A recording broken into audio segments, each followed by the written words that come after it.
Hallelujah. Praise the lord Jesus Christ. ಸಂತೋಷವಾಗಿದ್ದೀರಾ? Hallelujah. ದೇವರಿಗೆ ಮಹಿಮೆ ಆಗಲಿ. ನಾವು ಯಾವ ವಾಕ್ಯ ಧ್ಯಾನ ಮಾಡ್ತಾ ಇದ್ದೇವೆ? ಯೇಸು ಸ್ವಾಮಿಯೊಂದಿಗೆ, ಯೇಸು ಕ್ರಿಸ್ತನೊಂದಿಗೆ ರಹಸ್ಯವಾದ ಕೋಣೆಯಲ್ಲಿ, ರಹಸ್ಯ ಕೋಣೆಯಲ್ಲಿ ಯೇಸು ಕ್ರಿಸ್ತನೊಂದಿಗೆ ಎಂಬುದಾಗಿ. ಹಲ್ಲೆಲೂಯ. ದೇವರಿಗೆ ಮಹಿಮೆ ಆಗಲಿ. ನನಗೆ ಗೊತ್ತಿಲ್ಲ ದೇವರಿಗೆ ನಿಮಗೆ ಎಲ್ಲ ವಿಷಯಗಳನ್ನು ದೇವರಿಗೆ ನಮ್ಮೊಟ್ಟಿಗೆ ಮಾತಾಡಲಿಕ್ಕಿತ್ತು. ಹಲ್ಲೆಲೂಯ. ಪವಿತ್ರಾತ್ಮನು ನಮ್ಮನ್ನು ನಡೆಸ್ತಾ ಇದ್ದಾನೆ. ಬದಲೂರಿಗೆ ಕೈ ಕೊಟ್ಟು ಹೇಳಿ, ಪರಿಶುದ್ಧಾತ್ಮನು ನಮ್ಮನ್ನು ನಡೆಸ್ತಾ ಇದ್ದಾನೆ. ಹಲ್ಲೆಲೂಯ. ಓಕೆ, ನಾವು ಪ್ರಾರ್ಥನೆಯೊಂದಿಗೆ ವಾಕ್ಯ ಧ್ಯಾನಿಸುವ. ಪ್ರೀತಿ ಸ್ವರೂಪನಾದ ನಮ್ಮ ಪರಲೋಕ ತಂದೆ, ಯೇಸುವಿನ ನಾಮದಲ್ಲಿ ಪವಿತ್ರಾತ್ಮನ ಸಹಾಯದೊಂದಿಗೆ ನಿನ್ನ ಪಾದ ಪೀಠಕ್ಕೆ ನಾವು ಬಂದಿದ್ದೇವಪ್ಪ. ಕಳೆದ 6 ದಿನಗಳಲ್ಲಿ ನೀನು ಮಾಡಿದ ಎಲ್ಲ ಅದ್ಭುತ ಕಾರ್ಯಗಳಿಗಾಗಿ, ನಡೆಸುವಿಕೆಗಾಗಿ ಸ್ತೋತ್ರ. ಈ 41 ದಿವಸದ 7ನೇ ದಿವಸಕ್ಕೆ ಕಾಲಿಡುವ ಹಾಗೆ, ಪ್ರಾರ್ಥಿಸುವ ಹಾಗೆ, ಆರಾಧಿಸುವ ಹಾಗೆ, ವಾಕ್ಯ ಧ್ಯಾನಿಸುವ ಕೊಟ್ಟ ಕೃಪೆಗಾಗಿ ನಿನಗೆ ವಂದನೆ ಹೇಳ್ತಾ ಇದ್ದೇವಪ್ಪ. ಈ 41 ದಿವಸದಲ್ಲಿ ಸಭೆಯ ಎಲ್ಲ ದೇವಜನ ಜೀವಿತದಲ್ಲಿಯೂ, ಆನ್ಲೈನಲ್ಲಿ ವೀಕ್ಷಿಸುವಂಥ ಪ್ರತಿಯೊಬ್ಬರ ಜೀವಿತದಲ್ಲಿಯೂ ಅವರು ಎದುರು ನೋಡುವಂಥ ಅದ್ಭುತಗಳು, ಅವರು ಎದುರು ನೋಡುವಂಥ ಬಿಡುಗಡೆಗಳನ್ನು ನೀನು ಪ್ರಕಟಪಡಿಸಬೇಕೆಂಬುದಾಗಿ ನಿನ್ನಲ್ಲಿ ಕರ್ತನೆ ಕೇಳ್ಕೊಳ್ತಾನೆ. ಅವರ ಜೀವಿತದಲ್ಲಿ ತಡೆಯಾಗಿ ನಿಂತಿರುವ ಎಲ್ಲ ಸಂಗತಿಗಳು ಅದು ರಿಲೀಸ್ ಆಗುವಂತೆ ಕೃಪೆ ತೋರಿಸಬೇಕು. ಮುಚ್ಚಲ್ಪಟ್ಟ ಬಾಗಿಲುಗಳು ಅವರಿಗೋಸ್ಕರ ತೆರೆಯಲ್ಪಡಲಿ ಕರ್ತನೆ. ಸಫಲತೆಯನ್ನು ಕೊಟ್ಟು ಅವನು ಅನುಗ್ರಹಿಸಬೇಕು. ಮಾತ್ರವಲ್ಲದೆ ಪವಿತ್ರಾತ್ಮನ ಅಭಿಷೇಕದಿಂದ ಅವರನ್ನು ತುಂಬಿಸಬೇಕಾ ಕರ್ತನೆ ಕೇಳ್ಕೊತಾನೆ. ರೋಗ ಸೌಖ್ಯಗಳು ಕೂಡ ಅವರ ಶರೀರಗಳಲ್ಲಿ ನಡೆಯುವಂತೆ ಸಹಾಯ ಮಾಡಬೇಕೆಂಬುದಾಗಿ ನಿನ್ನಲ್ಲಿ ಕರ್ತನೆ ಕೇಳ್ಕೊಳ್ತಾ ಇದ್ದೇನೆ ಸ್ವಾಮಿ. ಅಪ್ಪ, ಈ ಸಮಯದ ವಾಕ್ಯವನ್ನು ಧ್ಯಾನಿಸುವಾಗ ನಿನ್ನ ಆತ್ಮನಿಂದ ನಮ್ಮನ್ನು ತುಂಬಿಸು. ಪರಿಶುದ್ಧಾತ್ಮನೇ, ನನ್ನ ನಾಲಿಗೆಯನ್ನು, ನನ್ನ ಮೈಂಡನ್ನು, ನನ್ನ ಥ್ರೋಟನ್ನು, ಆತ್ಮ ಪ್ರಾಣ ಶರೀರವನ್ನು ನಿನ್ನ ಅಧೀನಕ್ಕೆ ಒಪ್ಪಿಸುತ್ತಾನೆ. ನಾನು ಮತ್ತು ನೀನು ಸೇರಿ ತಂದೆಯಾದ ದೇವರನ್ನು, ಮಗನಾದ ಯೇಸು ಕ್ರಿಸ್ತನನ್ನು ಮಹಿಮೆಪಡಿಸುವ. ಪರಿಶುದ್ಧಾತ್ಮನೇ, ಈ ಸಮಯದಲ್ಲಿ ಶಕ್ತವಾದ ವಾರ್ತೆಗಳನ್ನು ಕೊಟ್ಟು ನಾನು ಉಪಯೋಗಿಸಬೇಕಂತ ಕೇಳ್ಕೊಳ್ತಾ ಇದ್ದೇನೆ. ಮಹಿಮೆ ಸಸ್ತೇನೆ ಯೇಸುವಿನ ಹೆಸರಲ್ಲಿ ತಂದೆಯೇ, ಆಮೆನ್. ಹಲ್ಲೆಲೂಯ. ನಾವು ಧ್ಯಾನಿಸುವಂಥ ವಿಷಯ ಕರ್ತನಾದ ಯೇಸು ಸ್ವಾಮಿಯ ಜೊತೆಯಲ್ಲಿ ರಹಸ್ಯವಾದ ಕೋಣೆಯಲ್ಲಿ ಎಂಬುದಾಗಿ. ಮತ್ತಾಯ 6:6 ನಾವು ನಿನ್ನೆ ದಿವಸ ಧ್ಯಾನ ಮಾಡಿದ್ದೇವೆ. Praise God. ಯಾರು ರಹಸ್ಯ ಸ್ಥಳದಲ್ಲಿ ಅಥವಾ ರಹಸ್ಯ ಕೋಣೆಯಲ್ಲಿ ಕರ್ತನಾದ ಯೇಸು ಸ್ವಾಮಿಯೊಟ್ಟಿಗೆ ಸಮಯ ಕಳೀತಾರೋ ಆ ವ್ಯಕ್ತಿಗಳ ಜೀವಿತದಲ್ಲಿ ಬಿಡುಗಡೆ ಕಾಣಲಿಕ್ಕೆ ಸಾಧ್ಯ, ಅದ್ಭುತ ಕಾಣಲಿಕ್ಕೆ ಸಾಧ್ಯ, ಅಸಾಧಾರಣ ಕಾರ್ಯಗಳನ್ನು ಕಾಣಲಿಕ್ಕೆ ಸಾಧ್ಯ.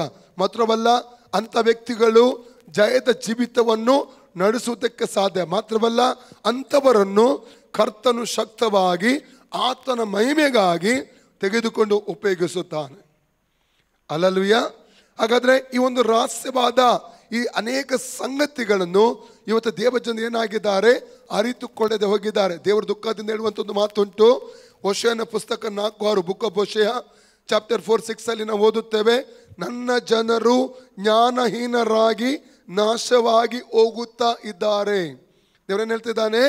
ನನ್ನ ಜನರು ಜ್ಞಾನಹೀನರಾಗಿ ನಾಶವಾಗ್ತಾ ಇದ್ದಾರೆ ಎಂಬುದಾಗಿ ದುಃಖದಿಂದ. ಇನ್ನೊಂದು ವಾಕ್ಯದಲ್ಲಿ ಹೇಳ್ತದೆ, ಯೆಶಾಯ 5:13, ಬುಕ್ ಆಫ್ ಐಸಾಯ ಚಾಪ್ಟರ್ 5:30 ಓದ್ತೇವೆ, ನನ್ನ ಜನರು ಜ್ಞಾನಹೀನರಾಗಿ ಸೆರೆಗೆ ಹೋಗುತ್ತಿದ್ದಾರೆ ಎಂಬುದಾಗಿ ಕೂಡ ಕರ್ತನು ಅಲ್ಲಿ ಹೇಳುವಂಥದ್ದನ್ನು ಇಲ್ಲಿ ನಾವು ಕಾಣಲಿಕ್ಕೆ ನಮಗೆ ಸಾಧ್ಯವಾಗುತ್ತದೆ.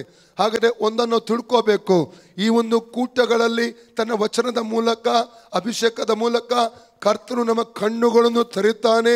ಮಾತ್ರವಲ್ಲ, ನಮ್ಮನ್ನು ದೇವರು ಹಲಲಿ ಅಸಾಧಾರಣ ಸೇವೆಗೆ, ಪ್ರಾರ್ಥನಾ ಜೀವಿತಕ್ಕೆ, ನಮ್ಮನ್ನು ಅಸಾಧಾರಣ ಮಂಡಲಕ್ಕೆ ಆತ ನಡೆಸುವುದಕ್ಕೆ ಇಷ್ಟಪಡ್ತಾನೆ.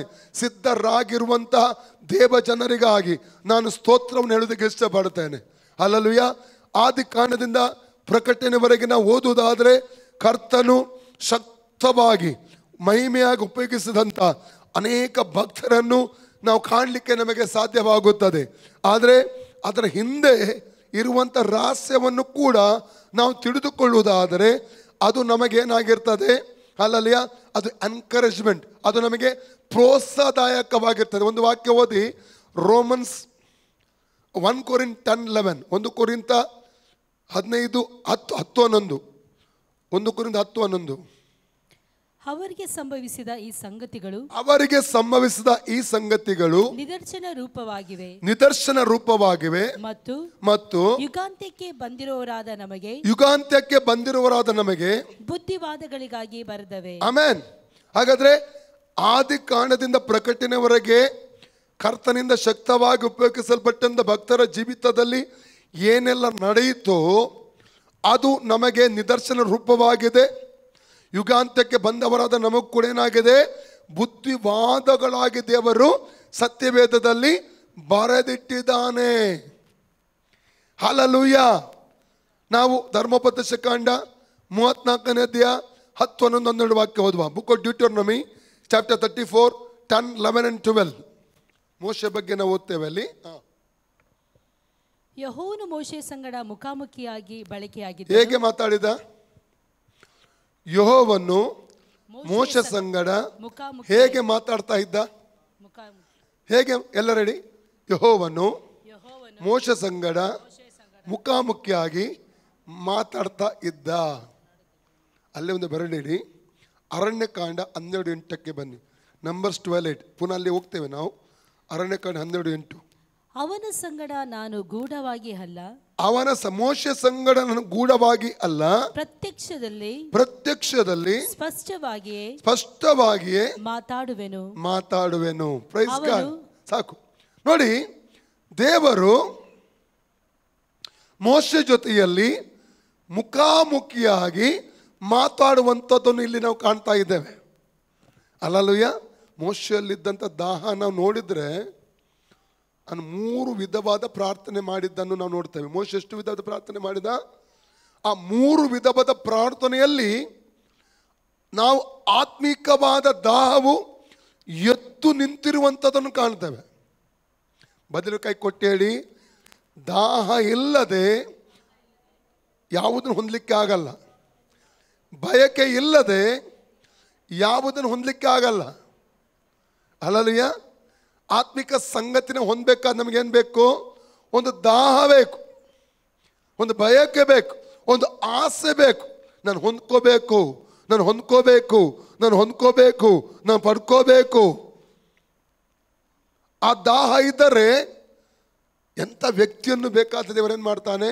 ಉಪಯೋಗಿಸ್ತಾನೆ. ಎಂಥ ವ್ಯಕ್ತಿಯನ್ನು ಕೂಡ ಪ್ರಕಾಶಿಸುವಂತೆ ಮಾಡ್ತಾರೆ. ಯಾಕಂದರೆ ಯೋಹನ್ನನ ಸುವಾರ್ತೆ 1ನೇ ಅಧ್ಯಾಯ 9ನೇ ವಾಕ್ಯ ಹೇಳ್ತದೆ ನೋಡಿ, ಆ ಎಂಥ ವ್ಯಕ್ತಿಯನ್ನು ಪ್ರಕಾಶಿಸುವಂತೆ ಮಾಡುವ ಬೆಳಕು ಯೇಸು ಕ್ರಿಸ್ತನಾಗಿದ್ದ. ನೋಡಿ ವಾಕ್ಯ ಓದಿ. ನಿಜವಾದ ಬೆಳಕು ಲೋಕಕ್ಕೆ ಬರುವುದಾಗಿತ್ತು. ಆ ಬೆಳಕೆ ಪ್ರತಿ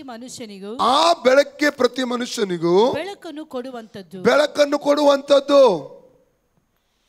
ಪ್ರತಿ ಮನುಷ್ಯನಿಗೆ, ಒಬ್ಬ ವ್ಯಕ್ತಿಯ ಜೀವಿತವು ಎಷ್ಟೇ ಕೆಟ್ಟು ಹೋಗಿರಲಿ, ಎಷ್ಟೇ ಬಿದ್ದು ಹೋದಂಥ ಸ್ಥಿತಿಯಲ್ಲಿರಲಿ,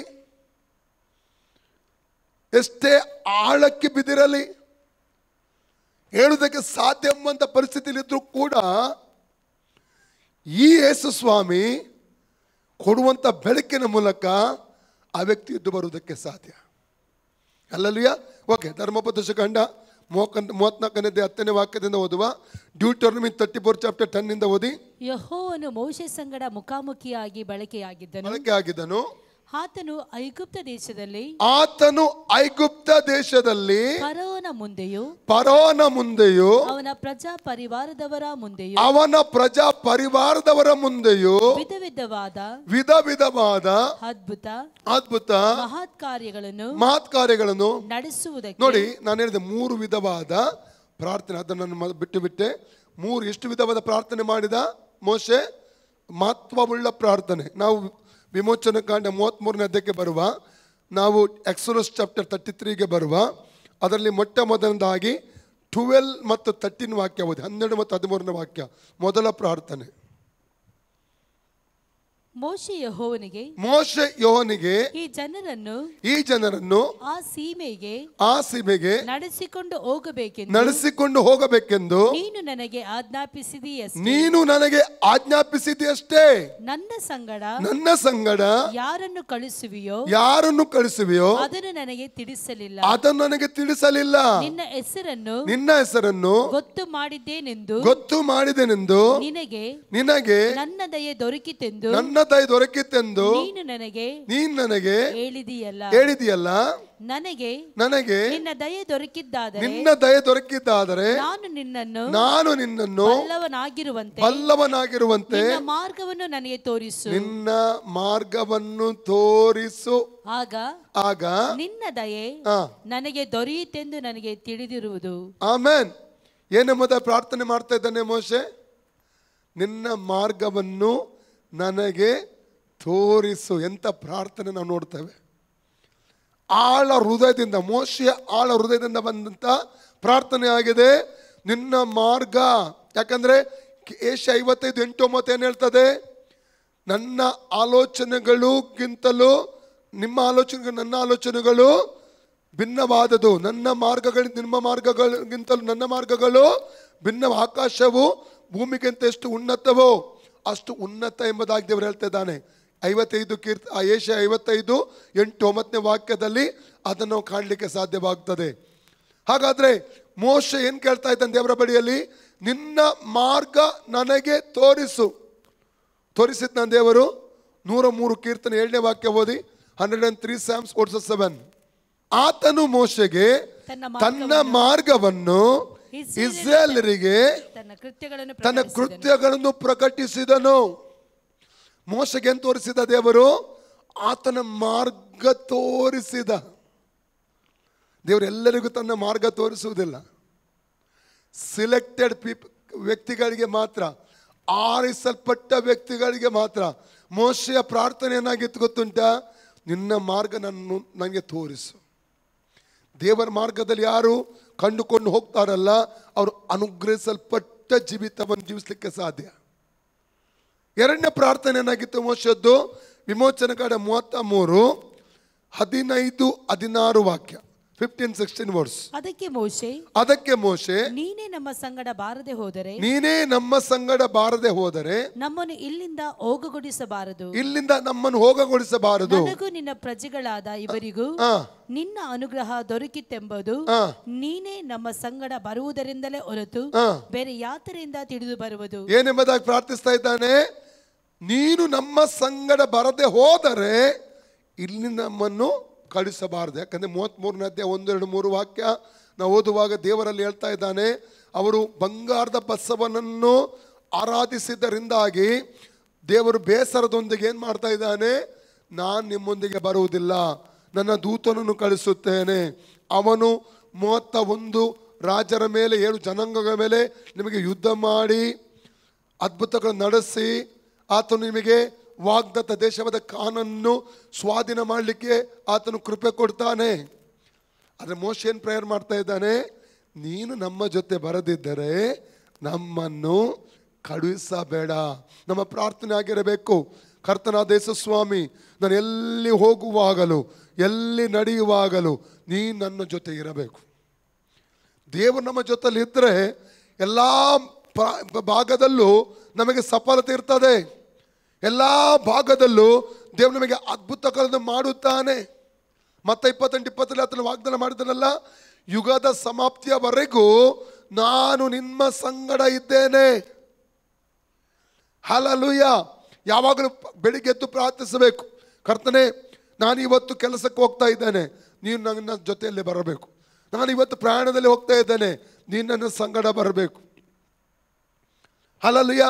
ನಾನೊಂದು ಬಿಸ್ನೆಸ್ಗಾಗಿ ಹೋಗ್ತಾ ಇದ್ದೇನೆ, ನೀನು ನನ್ನ ಸಂಗಡ ಬರಬೇಕು.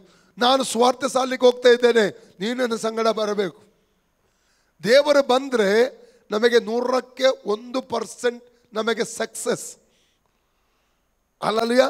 ಮೋಶೆ ನೋಡಿ ಏನು ಪ್ರಾರ್ಥನೆ ಮಾಡ್ತಾ ಇದ್ದಾನೆ ನೋಡಿ. ದೇವರು ಕಾನೂನು ಕೊಡುವುದಿಲ್ಲ ಅಂತ ಹೇಳಲಿಲ್ಲ, ಕಾನೂನು ಕೊಡ್ತೇನೆ, ಅದು ನಾನು ಮಾತ್ರ ಬರಲ್ಲ.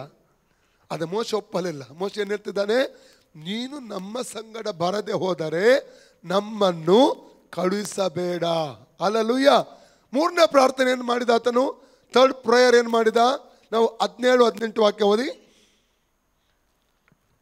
ಯೆಹೋವನು ಮೋಶೆಗೆ, ನಿನಗೆ ನನ್ನ ಅನುಗ್ರಹ ದೊರಕಿದ್ದರಿಂದಲೂ ನಾನು ನಿನ್ನ ಹೆಸರನ್ನು ಗೊತ್ತು ಮಾಡಿದ್ದರಿಂದಲೂ ನಿನಗೋಸ್ಕರ ಈ ಕಾರ್ಯವನ್ನು ಮಾಡುವೆನು ಎಂದು ಹೇಳಿದನು. 18. ಅದಕ್ಕೆ ಮೋಶೆ, ನಿನ್ನ ಮಹಿಮೆಯನ್ನು ದಯಮಾಡಿ ನಿನ್ನ ಮಹಿಮೆಯನ್ನು ನನಗೆ ದಯಮಾಡಿ ತೋರಿಸು.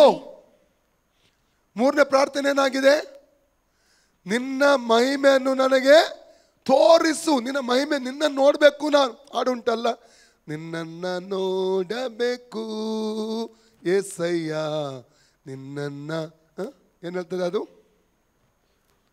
ನಿನ್ನೊಂದಿಗಿರಬೇಕು, ನಿನ್ ಜೊತೆ ಬಾಳಬೇಕು ಏಸಯ್ಯ, ನಿನ್ನೊಂದಿಗಿರಬೇಕು.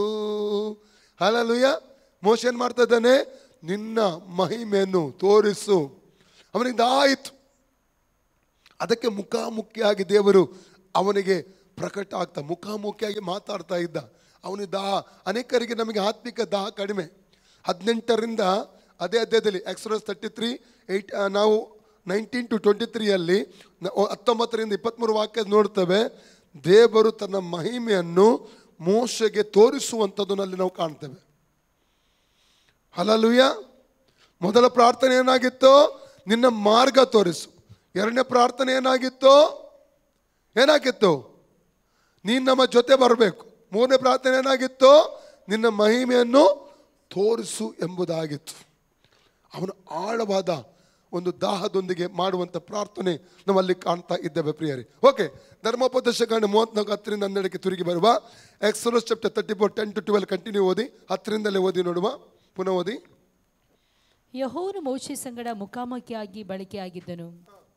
ಆತನು ಐಗುಪ್ತ ದೇಶದಲ್ಲಿ ಫರೋಹನ ಮುಂದೆಯೂ ಅವನ ಪ್ರಜಾ ಪರಿವಾರದವರ ಮುಂದೆಯೂ ವಿಧ ವಿಧವಾದ ಅದ್ಭುತ ಮಹತ್ಕಾರ್ಯಗಳನ್ನು ನಡೆಸುವುದಕ್ಕೆ ಯೆಹೋವನು ಅವನನ್ನು ಕಳುಹಿಸಿದನು. ಇಸ್ರಾಯೇಲರ ಮುಂದೆ ವಿಶೇಷವಾದ ಭುಜ ಪರಾಕ್ರಮವನ್ನು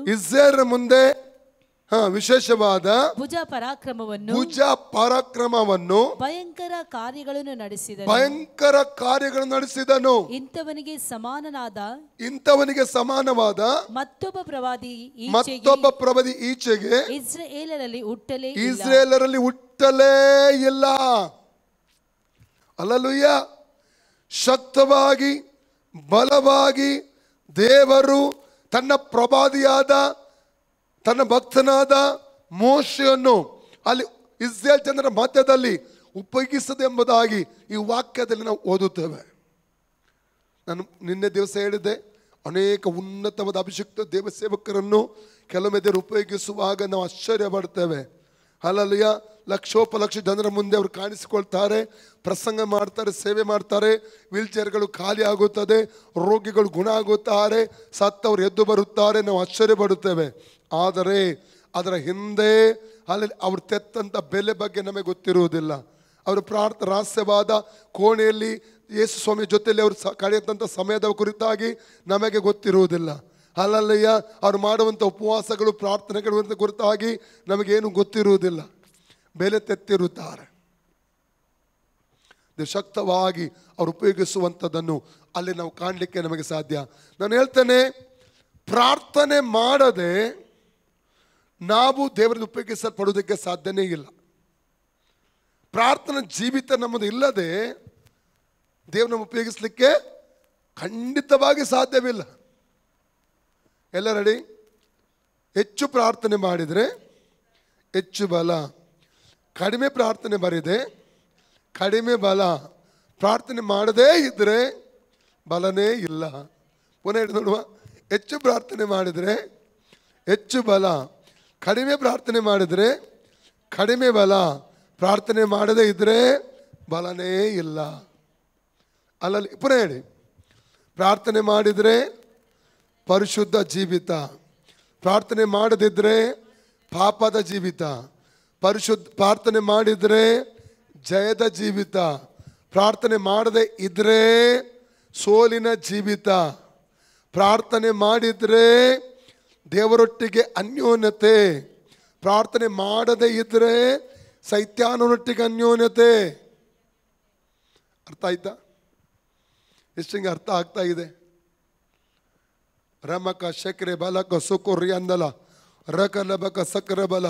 ಎಷ್ಟೋ ಕ್ರೈಸ್ತ ವಿಶ್ವಾಸಿಗಳು ಇವತ್ತು ತಮ್ಮ ಜೀವಿತ ಸೋಲನ್ನು ಅನುಭವಿಸುವುದಕ್ಕೆ, ಸೋಲಿನ ಜೀವಿತ ನಡೆಸುವುದಕ್ಕೆ ಒಂದೇ ಒಂದು ಕಾರಣ, ಅವರ ಜೀವಿತದಲ್ಲಿ ಪ್ರಾರ್ಥನೆ ಇಲ್ಲ, ಪರಿಶುದ್ಧತೆ ಇಲ್ಲ. ಪರಿಶುದ್ಧತೆ ಬರಬೇಕಾ?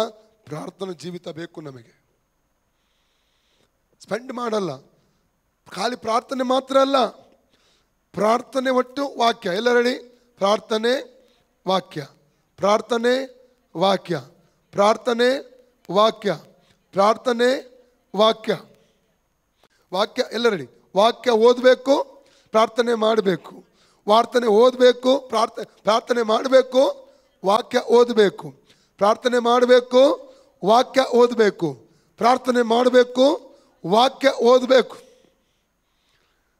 ಹಲ್ಲೆಲೂಯ. ಬಲದ ರಹಸ್ಯ ಅಲ್ಲೇ ಇದೆ. ಆತ್ಮಿಕ ಬಲದ ರಹಸ್ಯ ಅಲ್ಲೇ ಇದೆ. ಹಲ್ಲೆಲೂಯ. ಎಷ್ಟು ಜನ ದೇವರ ವಾಕ್ಯ ದಿನಾಲು ಓದ್ತೀರ ನನಗೆ ಗೊತ್ತಿಲ್ಲ. ಎಷ್ಟು ಜನ ವೈಯಕ್ತಿಕವಾಗಿ ಪ್ರಾರ್ಥನಾ ಜೀವಿತವನ್ನು ಅಭ್ಯಾಸ ಮಾಡಿಕೊಂಡಿದ್ದು ನನಗೆ ಗೊತ್ತಿಲ್ಲ. ಒಂದು ವೇಳೆ ಇಲ್ಲಿವರೆಗೆ ಆ ಕಾರ್ಯ ಮಾಡದಿದ್ದರೆ ಇವತ್ತಿನಿಂದ ಆರಂಭಿಸಿರಿ. ಕೆಲವು ಸೀಕ್ರೆಟ್ ಟಿಪ್ಸ್ಗಳು ನಿಮಗೆ ಹೇಳಿಕೊಡ್ತಾ ಇದ್ದಾನೆ. ಆಶೀರ್ವಾದದ ಬೀಗದ ಕೈ ಏನೆಂಬುದಾಗಿ ತಿಳಿಸಿಕೊಡ್ತಾ ಇದ್ದೇನೆ. ಹಲ್ಲೆಲೂಯ. ಪ್ರವಾದಿಗಳು ಬರ್ತಾರೆ, ಪ್ರವಾದನೆ ಹೇಳ್ತಾರೆ, ಹೋಗ್ತಾರೆ. ನೀವು ವೈಯಕ್ತಿಕವಾಗಿ ದೇವರ ಸಮ್ಮುಖದಲ್ಲಿ ಕೂರದೆ ಹೋದರೆ, ನೀವು ವೈಯಕ್ತಿಕವಾಗಿ ದೇವರ ಸಮ್ಮುಖದಲ್ಲಿ ಮೊಣಕಾಲರದೆ ಹೋದರೆ, ನೀವು ವೈಯಕ್ತಿಕವಾಗಿ ದೇವರ ವಾಕ್ಯದೊಟ್ಟಿಗೆ ಸಮಯ ಕಳೆದೇ ಹೋದರೆ ಆ ವಾಗ್ದಾನಗಳು ನೆರವೇರುವುದಿಲ್ಲ. ಹಲ್ಲೆಲೂಯ. ವೈಯಕ್ತಿಕವಾಗಿ ನಮ್ಮ ಜೀವಿತದಲ್ಲಿ ದೇವರ ಜೊತೆಯಲ್ಲಿ ಸಂಬಂಧವನ್ನು ಬೆಳೆಸುವಂಥ ದೇವರ ವಾಕ್ಯದೊಟ್ಟಿಗೆ ಸಂಬಂಧ ಬೆಳೆಸುವಂಥ ಅಭ್ಯಾಸ ನಾವು ಮಾಡಿಕೊಳ್ಳಬೇಕು. ಹಲ್ಲೆಲೂಯ. ಯೇಸುವಿಗೆ ವಾಕ್ಯ ಓದುವಂಥ ಅಭ್ಯಾಸಕ್ಕೆ ಪ್ರಾರ್ಥನೆ ಮಾತ್ರ ಅಲ್ಲ, ಮತ್ತೆ ಬರ್ತೇನೆ ನಾನು. ಆದರೂ ಕೂಡ ನಿಮಗೆ ಈ ವಿಷಯ ಬಂದದ್ದು ಕೇಳ್ತೇನೆ. ಲೂಕ 4:16 ಓದಿ. ಲೂಕ್ 4:16.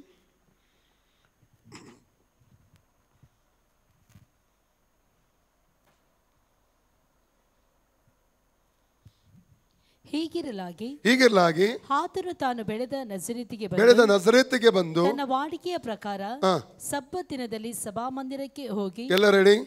ಸಭಾಮಂದಿರಕ್ಕೆ ಹೋಗಿ ಓದುವುದಕ್ಕಾಗಿ ಎದ್ದು ನಿಂತನು. ಎಲ್ಲ ರೆಡಿ? ಯೇಸು ಸ್ವಾಮಿ ವಾಡಿಕೆ ಅಂದ್ರೆ ಏನು? ಅಭ್ಯಾಸ ಪ್ರಕಾರ. ಎಲ್ಲ ರೆಡಿ? ಯೇಸು ಸ್ವಾಮಿಗೆ ಸಬ್ಬತ್ ದಿನದಲ್ಲಿ ಆಲಯಕ್ಕೆ ಹೋಗುವಂತ ಅಭ್ಯಾಸ ಇತ್ತು. ಅಲ್ಲಿ ಹೋಗಿ ವಾಕ್ಯ ಓದುವಂತ ಅಭ್ಯಾಸ ಇತ್ತು. ವಾಕ್ಯ ಏನು ಕೊಟ್ಟಿದೆ ಅಲ್ಲಿ? ವಾಡಿಕೆ. ವಾಡಿಕೆ ಅಂದರೆ ಅಭ್ಯಾಸ ಪ್ರಕಾರ. ವಾಡಿಕೆ ಪ್ರಕಾರ ಅಂದ್ರೂ ಅಭ್ಯಾಸ ಪ್ರಕಾರ. ನಮಗೇನು ಅಭ್ಯಾಸ ಇದೆ? ಭಾನುವಾರ ಬರುವಾಗ ನಾವು ಏನು ಮಾಡ್ತೇವೆ? ಏನು ಅಭ್ಯಾಸ? ಕೆಲವೊಮ್ಮೆ ಎದ್ದರೆ ಎದ್ದೆವು, ಬಂದರೆ ಬಂದೆವು. ಏನಾದರೂ ಲೋಕದ ಕಾರ್ಯಕ್ರಮ ಇದ್ದರೆ, ಅವರ ಮದುವೆ, ಇವರ ಮದುವೆ, ಯಾಕಂದರೆ ಎಲ್ಲ ಕಾರ್ಯಕ್ರಮಗಳು, ಲೋಕದ ಕಾರ್ಯಕ್ರಮಗಳು ನಡೆಯುವುದೇ ಭಾನುವಾರ ದಿವಸ. ಅವರಿಗೆ ಹೋಗದಿದ್ದರೆ ಬೇಜಾರಾಗ್ತದೆ. ಚರ್ಚಿಗೆ ಹೋಗದಿದ್ರೂ ಪರವಾಗಿಲ್ಲ, ಯೇಸುವಿಗೆ ಬೇಜಾರಾದರೂ ಪರವಾಗಿಲ್ಲ. ಹಲ್ಲೆಲೂಯ. ದೇವರು ನಮ್ಮನ್ನು ಕಾಯ್ತಾ ಇರ್ತಾನೆ, ಸ್ಥಳದಲ್ಲಿ, ಆಲಯದಲ್ಲಿ ಕಾಯ್ತಾ ಇರ್ತಾನೆ. ದೇವರನ್ನು ಬೇಜಾರು ಮಾಡಿ ಆ ಭಾನುವಾರ ನಾವು ಏನು ಮಾಡ್ತೇವೆ? ನಮ್ಮ ಸ್ವಂತ ಕಾರ್ಯಕ್ರಮಗಳಿಗೆ ಹೋಗ್ತೇವೆ. ಕೆಲವರು ಏನು ಹೇಳ್ತಾರೆ, ಓವರ್ ಟೈಮ್ ಮಾಡಲಿಕ್ಕೆ ಹೋಗ್ತಾರೆ, ನಮ್ಮ ಕೆಲಸಗಳಿಗೆ ಹೋಗ್ತಾರೆ. ಹಲ್ಲೆಲೂಯ. ಯೇಸುವಿಗೆ ವಾಡಿಕೆ ಇತ್ತು. ಅದರ ಬಗ್ಗೆ ನಾನು ಮತ್ತೆ ಬರ್ತೇನೆ ಪುನಃ. ಓಕೆ. ಇಲ್ಲಿ ಮೋಶೆ ಕುರಿತಾಗಿ ಓದುವಾಗ ಇಸ್ರೇಲ್ ಜನರ ಮಧ್ಯದಲ್ಲಿ ಶಕ್ತವಾಗಿ ಉಪಯೋಗಿಸಿದ. ಎಲ್ಲಿ ಎಲ್ಲಿ ಉಪಯೋಗಿಸಿದೆ ಸ್ವಾಮಿ ಅವನನ್ನು ಗೊತ್ತುಂಟಾ? 36ನೇ ವಾಕ್ಯ ಓದಿ. ಯಾವ ಅಧ್ಯಾಯ? 7ನೇ ಅಧ್ಯಾಯ, ಅಪೊಸ್ತಲಕೃತ್ಯ, ಆಕ್ಟ್ಸ್ ಚಾಪ್ಟರ್ 7:36. ಎಲ್ಲೇ ರೆಡಿ? ಸಮುದ್ರದಲ್ಲಿ, ಅರಣ್ಯದಲ್ಲಿ, ಐಗುಪ್ತರ ಮಧ್ಯದಲ್ಲಿ ಕರ್ತನ ದೇಶ ಸ್ವಾಮಿಯ ಮೋಶೆಯನ್ನು ತಂದೆಯಾದ ದೇವರು ಉಪಯೋಗಿಸಿ. ಓದಿ 36ನೇ ವಾಕ್ಯ. ಅವನೇ ಐಗುಪ್ತ ದೇಶದಲ್ಲಿಯೂ ಹಾ, ಕೆಂಪು ಸಮುದ್ರದಲ್ಲಿಯೂ ಎಲ್ಲಿ? ಕೆಂಪು ಸಮುದ್ರದಲ್ಲಿಯೂ. ಹಾ, ಕಂಟಿನ್ಯೂ. ಐಗುಪ್ತ ದೇಶದಲ್ಲಿಯೂ ಕೆಂಪು ಸಮುದ್ರದಲ್ಲಿಯೂ ಐಗುಪ್ತ ದೇಶದಲ್ಲಿ ಕೆಂಪು ಸಮುದ್ರದಲ್ಲಿಯೂ 40 ವರ್ಷ ಹಾ, ಅಡವಿಯಲ್ಲಿಯೂ ಹಾ. ಅದ್ಭುತ ಕಾರ್ಯಗಳನ್ನು ಸೂಚಕ ಎಲ್ಲರೂ ಕಾರ್ಯಗಳನ್ನು ಹೇಳಿ. ಮಾಡುತ್ತಾ ದೇವರು ಮೋಶೆಯನ್ನು 40 ವರ್ಷ ಅಡವಿಯಲ್ಲಿ, ಕೆಂಪು ಸಮುದ್ರದಲ್ಲಿ ಮತ್ತು ಐಗುಪ್ತರ ಮಧ್ಯದಲ್ಲಿ ಕಾರ್ಯಗಳನ್ನು ಮಾಡೋದ್ರ ಮೂಲಕ ಉಪಯೋಗಿಸಿದನು. Hallelujah, hallelujah. ನೋಡಿ, ಮೋಶೆಯ ಆಯುಷ್ಕಾಲ ಎಷ್ಟು ವರ್ಷ ಗೊತ್ತುಂಟ? 120. ಎಷ್ಟು ವರ್ಷ? ಎಷ್ಟು ಗೊತ್ತು? ಎಷ್ಟು? 120 ಅಂತ. ಅದೇ ಧರ್ಮೋಪದೇಶ 34:7 ಓದಿ. ಡ್ಯೂಟರಮಿ 34:7 ಓದಿ. ಮೋಶೆ ಸಾಯುವಾಗ ಹಾ, 120 ವರ್ಷದವನಾಗಿದ್ದನು. ಅವನ ಕಣ್ಣು ಮೊಬ್ಬಾಗಲಿಲ್ಲ, ಹಾ. ಅವನ ಜೀವ ಕಡೆ ಕುಂದಿ ಹೋಗಿರಲಿಲ್ಲ. ಆಮೆನ್. ಅವನ ಕಣ್ಣು ಮೊಬ್ಬಾಗಲಿಲ್ಲ, ಅವರ ಜೀವ ಕಳೆಗುಂದಲಿಲ್ಲ. ಅದರ ಅರ್ಥ ಏನು ಗೊತ್ತುಂಟ? ಪ್ರತಿದಿನ ಪರಿಶುದ್ಧ ದೇವರ ಮುಂದೆ ನಿಂತು ಅವನೇನು ಮಾಡ್ತಾ ಇದ್ದ? ರಾಮಕ ಶಕರ ಬಲಬ ರೋತಲೋ ನಿಮಾನ ರೇಖೆಲೆ ಬಬರ ಯಾರ ಮುಂದೆ ನಿಲ್ತಾ ಇದ್ದ? ದೇವಾದಿ ದೇವನ ಮುಂದೆ ನಿಲ್ತಾ ಇದ್ದ, ಪ್ರಾರ್ಥಿಸ್ತಾ ಇದ್ದ, ಆರಾಧಿಸ್ತಾ ಇದ್ದ. ಓ ರಾಮಕ ಆತನ ಮುಖ ಪ್ರಕಾಶಿಸ್ತಿತ್ತು. ಆ ವಿಷಯಕ್ಕೆ ನಾನು ಮುಂದಕ್ಕೆ ಬರುತ್ತೇನೆ. 2 ಕೊರಿಂಥ 4:6 ಓದಿ. 2 ಕೊರಿಂಥ 4:6 ಓದಿ ನೋಡುವ. ರಮಕ ಶೆಕೆರಿ ಬಲತೋರಿಯಂದ ಓದಿ ಓದಿ ಓದಿ. 2 ಕೊರಿಂಥ 4:6 ಬೇಗ ಓದಿ. ಯಾಕಂದರೆ ಕತ್ತಲೆಯೊಳಗಿಂದ ಬೆಳಕು ಹೊಳೆಯಲಿ ಎಂದು ಹೇಳಿದ ದೇವರು ತಾನು ಯೇಸು ಕ್ರಿಸ್ತನ ಮುಖದಲ್ಲಿ ತೋರುವ ದೇವ ಪ್ರಭಾವ ಜ್ಞಾನವೆಂಬ ಪ್ರಕಾಶವು ಅನೇಕರಿಗೆ ಉಂಟಾಗುವುದಕ್ಕಾಗಿ ನಮ್ಮ ಹೃದಯದಲ್ಲಿ ಹೊಳೆದನು. ಎಲ್ಲ ರೆಡಿ? ಕರ್ತನಾದ ಯೇಸು ಸ್ವಾಮಿ, ಕರ್ತನಾದ ಯೇಸು ಸ್ವಾಮಿ ನನ್ನ ಹೃದಯದಲ್ಲಿ ಹೊಳೆದ ಒಂದೇ ಒಂದು ಉದ್ದೇಶ, ನನ್ನ ಹೃದಯದಲ್ಲಿ ಎಲ್ಲ ರೆಡಿ ಹೊಳೆದಂತಹ ಒಂದೇ ಒಂದು ಉದ್ದೇಶ, ನನ್ನ ಮುಖದಲ್ಲಿ ದೇವ ಪ್ರಭಾವ, ನನ್ನ ಮುಖದಲ್ಲಿ ದೇವ ಪ್ರಭಾವ, ದೇವ ಜ್ಞಾನ ಎಂಬ ಪ್ರಕಾಶವು ಅನೇಕರಿಗೆ ಉಂಟಾಗುವುದಕ್ಕಾಗಿ ಆತನು ಹೊಳೆದನು. ರಬಕ ಶಕರ ಮನ ತುರ್ಯ ರಕಲಬಕ ಸಂದೆ. ಯೇಸು ಎಲ್ಲಿದ್ದಾನೆ? ಎಷ್ಟು ಜನ ಹೃದಯದಲ್ಲಿ ಯೇಸು ಇದ್ದಾನೆ ಸ್ವಾಮಿ? 2 ಕೊರಿಂಥ 13:5-6 ಪೌಲನು ಹೇಳ್ತಾನೆ, ನೀವು ಕ್ರಿಸ್ತನ ನಂಬಿಕೆ ಇದ್ದೀರೋ ನಿಮ್ಮ ಪರೀಕ್ಷೆ ಮಾಡಿಕೊಡ್ರಿ. ಏನು ಯೇಸು ಕ್ರಿಸ್ತ ನಿಮ್ಮೊಳಗೆ ಇದ್ದಾನೆಂಬುದಾಗಿ ನಿಮ್ಮ ಕುರಿತು ನಿಮಗೆ ಚೆನ್ನಾಗಿ ಗೊತ್ತಿಲ್ಲವೋ? ಯೇಸು ನಿಮ್ಮೊಳಗಿರುವುದಾದರೆ ನಿಮ್ಮ ಮುಖ ಪ್ರಕಾಶಿಸುತ್ತದೆ. ದೇವ ಪ್ರಭಾವದಿಂದ, ದೇವ ಜ್ಞಾನದಿಂದ ನಿಮ್ಮ ಮುಖವು ಪ್ರಕಾಶಿಸುತ್ತದೆ. ಹಲ್ಲೆಲೂಯ. ಓಕೆ, ಮೋಶೆಯ ಆಯುಷ್ಕಾಲ ಎಷ್ಟು ವರ್ಷ? 120. ಆ 120 ವರ್ಷಗಳನ್ನು 3 ವಿಭಾಗಗಳನ್ನು ವಿಂಗಡಿಸಲಾಗಿದೆ. 40, 40, 40. ಎಲ್ಲ ರೆಡಿ? 40, 40, 40. ಮೊದಲ 40 ವರ್ಷ ಅಪೊಸ್ತಲರ 7:22 ವಾಕ್ಯ ಓದ್ತೇವೆ. ಆಕ್ಟ್ಸ್ ಆಫ್ ಅಪೊಸ್ಟಲ್ಸ್ ಚಾಪ್ಟರ್ 7:22 ಅಲ್ಲಿ ಓದ್ತೇವೆ. ಮೊದಲ 40 ವರ್ಷ ಎಲ್ಲಿ ಕಳೆದ ಆತನು? ಎಲ್ಲಿ ಬೆಳೆದ ಆತನು? ಫರೋಹನ ಅರಮನೆಯಲ್ಲಿ ಬೆಳೆದ. 40 ವರ್ಷ ಹುಟ್ಟಿದ ನಂತರದ ಮೊದಲ 40 ವರ್ಷ ಎಲ್ಲಿ ಕಳೆದ ಅವನು? ಫರೋಹನ, ಐಗುಪ್ತ ದೇಶದ ಫರೋಹನ ಅರಮನೆಯಲ್ಲಿ. ಅಲ್ಲಿಯ ಸಕಲ ಶಾಸ್ತ್ರಾಭ್ಯಾಸದಲ್ಲಿ ಪರಿಣತನಾದ. ಓದಿಯ ವಾಕ್ಯವನ್ನು. ಮೋಶೆಗೂ ಐಗುಪ್ತ ದೇಶದವರ ಸರ್ವ ವಿದ್ಯೆಗಳಲ್ಲಿಯೂ ಉಪದೇಶ ಹೊಂದಿ ಮಾತುಗಳಲ್ಲಿಯೂ ಕಾರ್ಯಗಳಲ್ಲಿಯೂ ಸಮರ್ಥನಾದನು. ಆಮೆನ್. ಮಾತಿನಲ್ಲಿ, ಕಾರ್ಯದಲ್ಲಿ, ಸಮಸ್ತ ವಿದ್ಯೆಯಲ್ಲಿ ಪರಿಣತನಾದ. ಎಲ್ಲ ಯುದ್ಧದ ಅಭ್ಯಾಸ ಗೊತ್ತು, ವಿದ್ಯಾಭ್ಯಾಸವೂ ಗೊತ್ತು ಅವನಿಗೆ. ಎಲ್ಲರೇ ಪರಿಣತನಾದ. ಒಬ್ಬ ರಾಜಕುಮಾರನನ್ನು ಯಾವ ರೀತಿಯ ಶಾಸ್ತ್ರಾಭ್ಯಾಸ ಮಾಡಬೇಕು, ವಿದ್ಯಾಭ್ಯಾಸ ಮಾಡಬೇಕು, ಅವೆಲ್ಲವನ್ನು ಆತನು ಕಲಿತುಕೊಂಡ, ಪರಿಣತನಾದ ಮೊದಲ 40 ವರ್ಷ. ಆಗ ಅವನಿಗೆ ತೋಳ್ಬಲದ ಮೇಲೆ ನಂಬಿಕೆ, ತನ್ನ ಅಧಿಕಾರದ ಮೇಲೆ ನಂಬಿಕೆ, ತನ್ನ ಐಶ್ವರ್ಯದ ಮೇಲೆ ಅವಾಗ ನಂಬಿಕೆ. ಹಲ್ಲೆಲೂಯ. ಯಾವುದರಲ್ಲಿ ನಂಬಿಕೆ? ತೋಳ್ಬಲದಲ್ಲಿ, ಐಶ್ವರ್ಯದಲ್ಲಿ, ಜ್ಞಾನದಲ್ಲಿ, ಅಧಿಕಾರದಲ್ಲಿ ನಂಬಿಕೆ, ಸ್ವಂತದಲ್ಲಿ ನಂಬಿಕೆ. ಅವನು ಹುಟ್ಟಿದ್ದು ಐಗುಪ್ತದಲ್ಲಿ. ಯಾರಿಗೆ ಹುಟ್ಟಿದ್ದು? ಯಹೂದ್ಯ ಇಬ್ರಿಯ ಹೆಂಗಸಿಗೆ ಹುಟ್ಟಿದ್ದು, ಲೇವಿ ಗೋತ್ರದ ಓದೆ. ಅಲ್ಲಿ ನಾವು ನೋಡ್ತೇವೆ,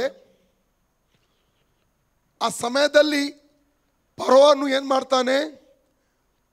ಇಬ್ರಿಯರಿಗೆ ಹುಟ್ಟಿದಂಥ ಗಂಡು ಮಕ್ಕಳನ್ನೆಲ್ಲ ನೈಲ್ ನದಿಗೆ ಬಿಸಾಡಬೇಕು. 22 ವಾಕ್ಯ ಓದಿ, ವಿಮೋಚನ ಕಾಂಡ 1:22, ಎಕ್ಸೋಡಸ್ 1:22.